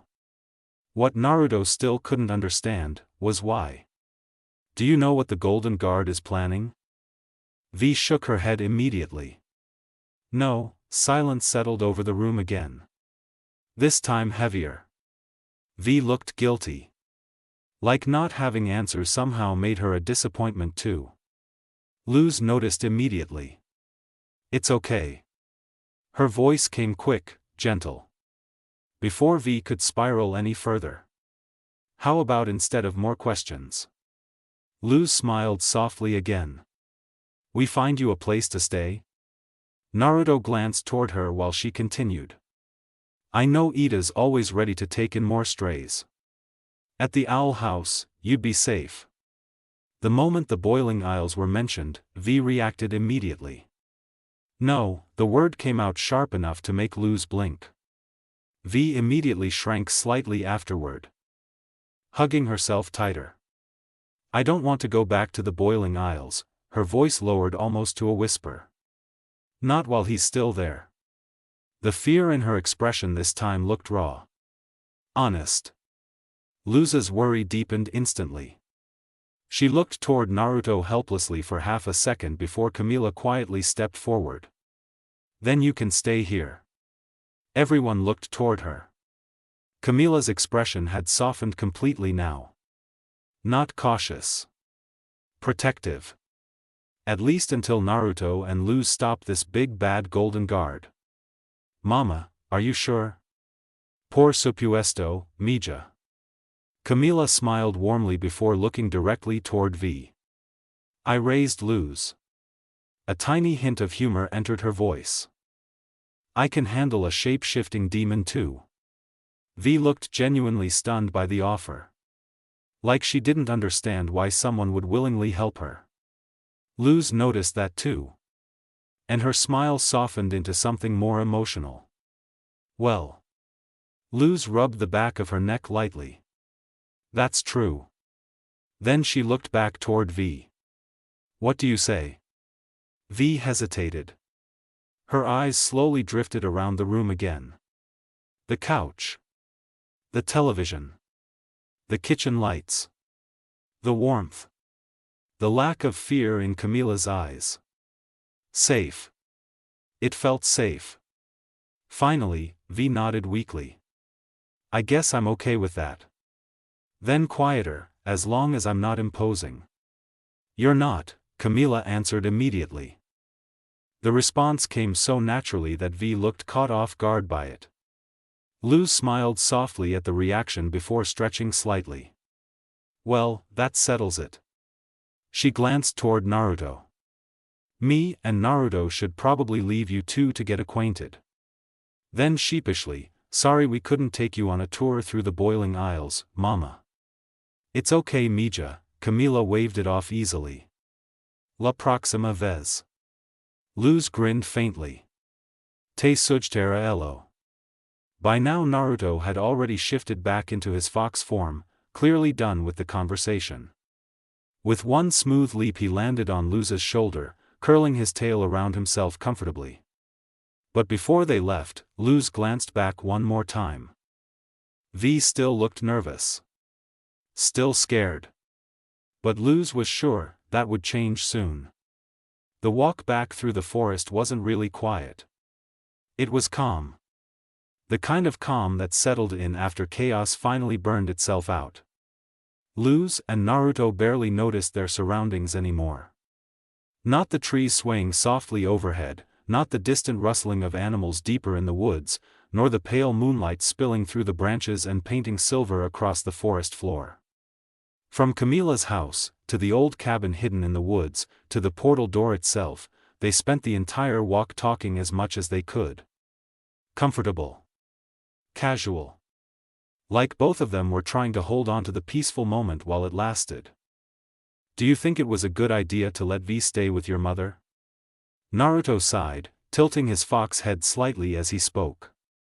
His voice sounded lazier than usual. Almost tired. Luz knew better. Of course. Her smile widened slightly. It's not like she was in control of herself when she attacked us. I'm sure my mom can handle her. Naruto paused for a moment before glancing toward her. You have a lot of faith in people. A small smirk tugged at his muzzle. That'll never stop being cute. Luz froze for half a second, cheeks tinting red almost immediately. Then she laughed it off before he could tease her further.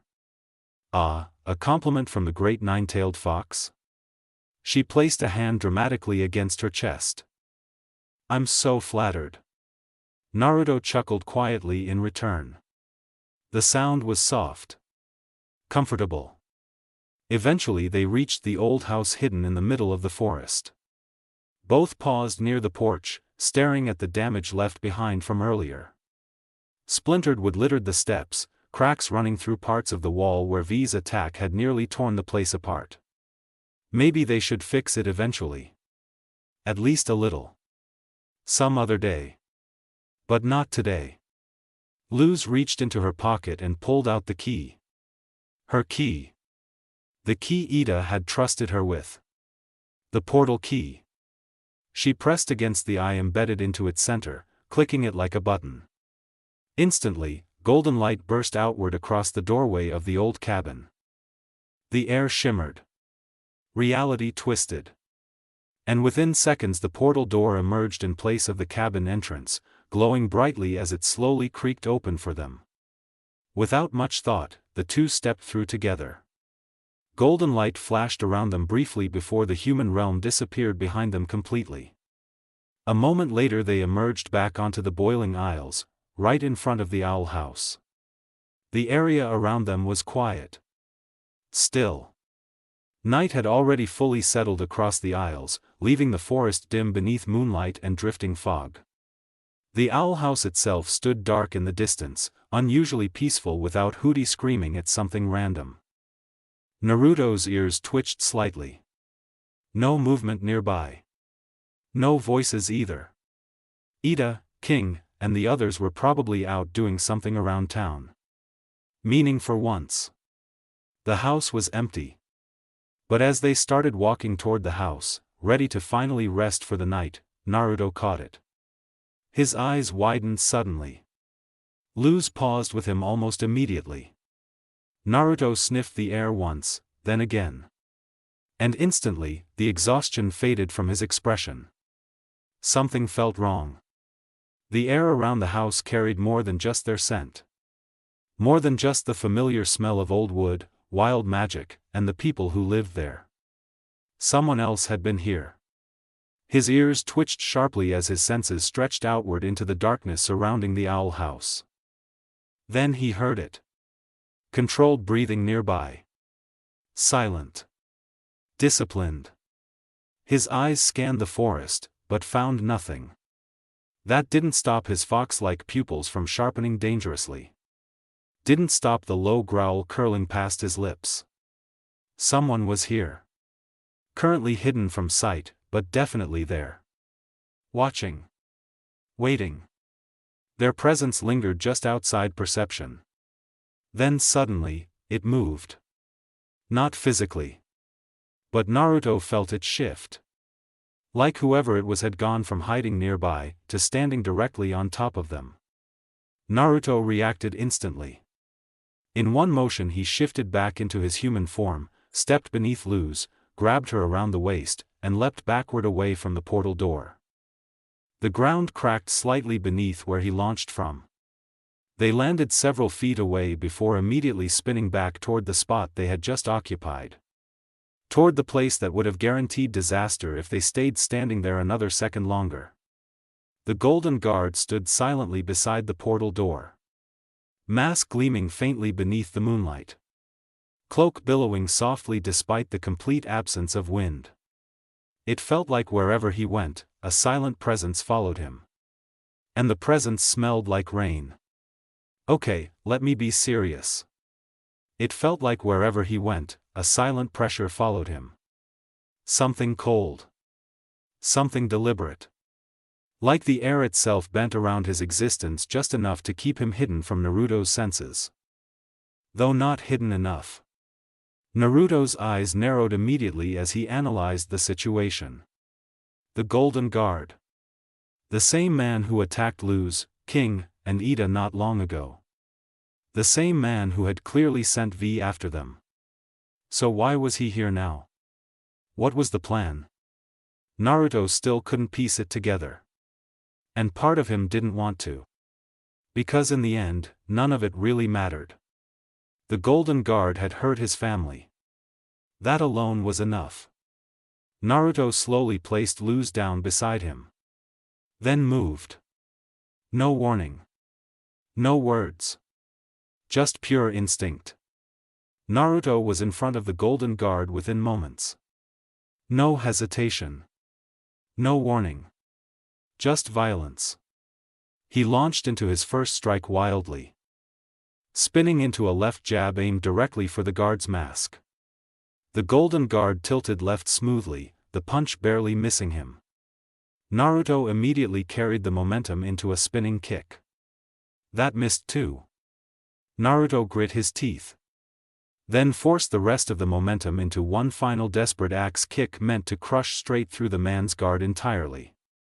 The Golden Guard reacted instantly. He raised his staff before slamming its end into the grassy plain beneath him. A pulse of magic erupted outward. Seal kanji burst from the hilt of the staff, spreading across the ground around him in a glowing circle of symbols. Not drawn.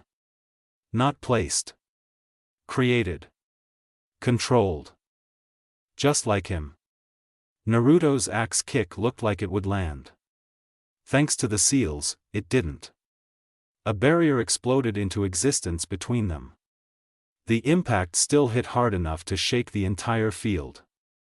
Naruto's heel slammed against the construct in a deafening boom that cracked through the night air, tearing dirt upward and rattling the ground beneath them.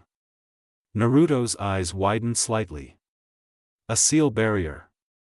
And when he looked back toward the Golden Guard, the man hadn't even flinched. Didn't even look pressured. That only fueled Naruto further.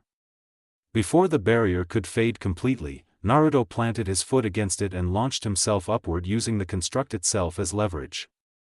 He spun through the air, enlarging his arm mid-motion before swinging it downward in a massive arc that should have shattered bones on impact. Another barrier intercepted it instantly. But Naruto didn't stop moving. He twisted the rest of his momentum upward instead, spinning even higher and creating the opening Luz needed. The second barrier shattered apart just as Luz activated 3 glyphs beside herself. Ice exploded forward into spear-like projectiles that tore through the air toward the Golden Guard. He dodged every single one. Smoothly. Effortlessly. Then the seals around him shifted again. Several symbols detached from the ground and launched upward into the air before snapping toward Naruto like chains. They wrapped around him instantly. One violent pull later, Naruto was ripped from the air and thrown away in a sharp crack through the field. He skidded across the ground past Luz. But the Golden Guard was already moving. More seals erupted outward from beneath him, extending toward Luz like glowing restraints. Naruto reacted immediately. He vanished in a burst of movement, reappearing beside Luz before grabbing her and leaping away again moments before the seals could wrap around her. The two landed hard several feet away. Naruto barely paused before one of the seals along his arm ignited brightly. Lightning burst outward from his palm in a violent surge aimed directly for the Golden Guard. The attack never reached him. The seal surrounding the guard absorbed the lightning instantly, then redirected it right back. Naruto's eyes widened before he barely managed to dodge aside as his own attack ripped through the ground where he had stood moments earlier. No wasted movement. No hesitation.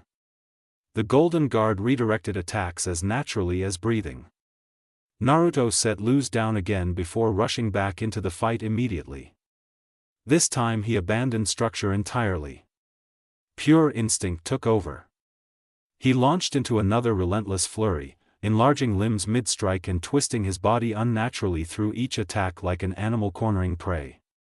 Every strike carried enough force to break stone. Every movement faster than the last. And still, the Golden Guard blocked. Dodged. Redirected. Every seal he created appeared exactly where it needed to be with terrifying precision. Barrier. Counter. Deflection. Like he had already predicted Naruto's movements before they happened. Then suddenly, the Golden Guard shifted his attention. A massive wave of seals erupted outward toward Luz. Naruto turned instantly. And froze. Luz was about to get hurt again. The Golden Guard was here for him. And he was going to use Luz to get to him. Just like before. Naruto's chest tightened violently. He failed. No, not yet. In that moment's guilt. Fear. Anger. Hatred. Pain. Every emotion boiled together in Naruto's blood like poison, building higher and higher in his chest until it felt ready to burst apart from the pressure alone. And like his body reacted before his mind could, his chakra answered. Naruto growled low in his throat. His eyes narrowed violently. And the moment he let those emotions fuel him, power erupted. Red chakra exploded from Naruto's body in a violent surge that shook the earth itself. No, it shook the entire area around them. The grassy plain cracked beneath his feet. Dirt uprooted outward in waves. Trees bent violently from the pressure alone as tailed beast chakra flooded the battlefield like the arrival of something ancient and dangerous. Something monstrous. The energy rolled off Naruto in burning waves, surrounding him like a living cloud of pressure built to intimidate and overwhelm anything near it. At the same time, the chakra compressed tightly around his body. Boosting him. Strengthening him. Turning raw emotion into terrifying physical power. Naruto's crimson fox-like eyes sharpened further. The whisker marks across his cheeks darkened and became more pronounced. His hair flared upward unnaturally, shifting wildly beneath the force of his own chakra. And when his emotions finally reached their breaking point, he moved. Naruto vanished. Then instantly reappeared directly in front of Luz. Directly in front of the wave of seals rushing toward her. He didn't grab her. Didn't move her out of the way. Instead, Naruto raised one hand sharply upward. The tailed beast chakra surged with the motion. And the incoming seals were consumed instantly. Not destroyed. Not shattered. Consumed. The violent chakra swallowed the seals completely, erasing them the moment they touched the cloak surrounding Naruto's body. Naruto paused there. Luz stood frozen behind him, the pressure of his chakra wrapping around her from all sides. It burned. Not enough to injure her seriously, but enough to sting against her skin through pure intensity alone. Still, she barely noticed. Because all she could focus on was Naruto. For a moment she could only see his back standing between her and the Golden Guard. Then Naruto finally spoke. Stay behind me. And in those few words, Luz heard everything. The anger. The fear. The pain.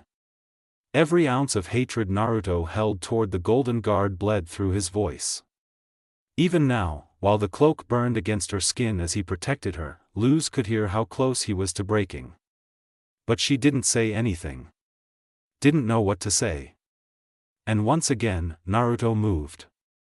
A seal along his arm flared brightly before a massive blade appeared in his grasp. His cleaver. The chakra cloak roared around him violently as he launched himself back toward the Golden Guard without another word. The fight changed instantly. The moment Naruto unleashed the cloak, the balance of the battle shattered. Now they were even. No, now the Golden Guard was struggling to keep up. Naruto tore through barrier after barrier with violent chakra-coated slashes from his cleaver, each strike screaming through the night hard enough to split the ground beneath them. The Golden Guard redirected what he could. Blocked what he couldn't. Dodged the rest. But it was getting harder. The chakra cloak surrounding Naruto moved like living fire, flaring violently with every burst of emotion flowing through him. And Naruto wasn't thinking anymore. He was attacking. Relentlessly. The two blurred across the battlefield in violent flashes of movement. A slash tore apart a section of the field. A seal barrier exploded moments later. Naruto appeared above the Golden Guard and brought his cleaver downward hard enough to split the earth itself, only for the guard to barely evade aside before retaliating with another wave of seals. Naruto ripped through them head-on. The chakra devoured them instantly. The Golden Guard leapt backward again. Retreating. Adjusting. Leading. Because despite the overwhelming pressure Naruto was applying, the Golden Guard was still controlling the flow of the battle. Every dodge positioned Naruto somewhere new. Every block shifted his angle slightly. Every retreat dragged the fight closer and closer toward the Owl House. Toward the portal door. But Naruto didn't notice. Didn't care. All he could see was the man standing in front of him. The man who hurt Luz. The man who attacked his family. The man who kept coming back. Naruto roared and launched himself forward one final time, chakra erupting wildly around him as he raised his cleaver overhead for a finishing strike. The Golden Guard moved at the very last second. Naruto's blade missed him completely. And sliced straight through the portal door. Time stopped. The sound alone froze the battlefield. Wood shattered apart instantly beneath the chakra-coated blade. The portal flickered violently.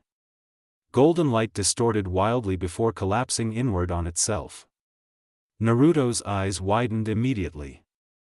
No, the chakra cloak flickered violently around him. Then the exhaustion hit all at once. Like his body suddenly remembered how much power it was forcing itself to hold. Pain crashed through his muscles. His breathing faltered. And Naruto collapsed to one knee. The chakra around him flickered weakly before fading down into unstable wisps. Silence filled the field. For the first time since the fight began, the Golden Guard spoke. "I'll only say this once, Fox." His voice was calm. Controlled. Cold. "Stay out of my way." Naruto was unable to focus, so much so that he didn't notice when the Golden Guard stepped forward. Toward the broken remains of the portal door, before lifting it effortlessly. Because now, even through the mask, Naruto could feel the satisfaction behind the words. "You've lost." Then the seals beneath the Golden Guard ignited brightly. And in a flash, he disappeared into the night with the broken portal door. Silence followed immediately afterward. Naruto stayed frozen there on one knee, staring at the empty space where the portal once stood. Then suddenly, Naruto. Luz rushed toward him instantly. She dropped beside him, helping pull him upright before wrapping an arm around him to keep him steady. "Naruto, are you okay?" Naruto barely heard her at first. Because the moment he looked toward her properly, he saw the burns. Small. But there. Faint red marks left behind from the chakra cloak protecting her earlier. Naruto's breath caught immediately. His voice cracked slightly. I hurt you. Naruto, Luz winced suddenly, a sharp hiss escaping her lips as the adrenaline finally started fading away. But she immediately shook her head afterward. I'm fine. Naruto didn't answer. Didn't believe her. His eyes stayed locked onto the marks across her arm. The proof sitting right in front of him. Even protecting her hurt her. Luz noticed where his thoughts were going immediately. Naruto. She grabbed his shoulders gently, forcing him to look at her. Look at me. Slowly, Naruto's eyes lifted toward hers. It's not your fault, her voice softened despite the pain still lingering in it. I'll be okay, then she noticed it too. The empty space beside the house. Where the portal door used to stand. Naruto's eyes widened again. The portal door. And suddenly everything clicked into place at once. V being sent after them. The collar. The ambush. The timing of the attack. The way the Golden Guard fought. Not to win. Not to kill him. To push him. To force Naruto into losing control. Naruto's breath caught slightly as he remembered the moment his blade struck the door. The crack of splintering wood. The portal collapsing in on itself. His own attack destroying it. The Golden Guard had planned all of it from the very beginning. Waiting. Watching. Manipulating every piece carefully into place until Naruto destroyed the portal himself. And now. Their only way back to the human realm was gone. Or at least, that's what they thought. Deep beneath the Emperor's castle. Far below the golden halls, beneath the towering coven sigils and polished stone pathways the public was allowed to see. There existed darker places. Older places. Hidden chambers carved deep into the Titan itself where the air felt cold and stale, thick with the scent of old magic and something far less natural lingering beneath it. The chamber before them was massive, yet almost completely swallowed in darkness. Only a few dim braziers burned along the walls, their green flames barely illuminating the enormous room. Shadows stretched endlessly across ancient stone while strange machinery and forgotten relics sat half-hidden beneath cloth and dust. And at the very center of it all stood a throne-like structure carved directly into the floor. The Golden Guard entered silently. His footsteps echoed softly against the stone as he approached the darkness ahead. Then he stopped. Without hesitation, he knelt. And carefully placed the folded, damaged remains of the portal door before him. I have the portal door, Emperor bellows. His voice remained calm. Controlled. Though the visible cracks across the broken door were impossible to ignore. But it was damaged during the battle to retrieve it. The Golden Guard lowered his head slightly further. I partially allowed this in order to stun the fox boy and escape with what we needed. A pause followed. Then quietly, I will accept whatever punishment you deem necessary. Silence swallowed the chamber afterward. Then from somewhere within the darkness ahead, Bellows spoke. No need for that, Golden Guard.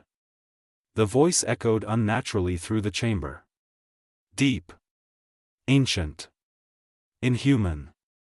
Slowly, a massive figure shifted somewhere beyond the shadows, though the darkness concealed most of his form. Only faint glimpses of glowing blue eyes and the outline of robes could be seen through the blackness. This is still a step forward in my plans. One clawed hand slowly reached toward the broken portal door. The Titan is pleased. Green fire flickered harder across the room at the words. And the day of unity moves one step closer. The Golden Guard stayed motionless beneath Bellows' gaze. Stand. Bellows' voice lowered slightly. The boiling isle still needs you. A pause. And so do I. The Golden Guard immediately rose to his feet. Though even now, his posture remained rigid. Controlled. Like one wrong movement would bring consequences. I'll begin repairs on the portal door. His eyes lowered briefly toward the damaged remains. But we'll need the proper materials. A slight pause followed. And the proper power source. Bellows hummed softly from the darkness. You will acquire them soon. The green flames along the chamber walls flickered again. For now, continue preparing the aisles for the day of unity in my stead. The Golden Guard bowed his head once more. Yes, Emperor. Then he turned, cloak shifting behind him as he began walking toward the chamber exit. One last thing. The Golden Guard stopped instantly. Silence stretched through the room. Then Bellows spoke again. Do not fail me again. The darkness around the throne seemed heavier somehow. Oppressive. The Titan demands perfect preparation. Bellows' glowing eyes narrowed faintly within the shadows. You know the consequences. The Golden Guard froze there for several long moments. Completely still. Then finally, yes. His voice came quieter this time. Tighter. Emperor Bellows.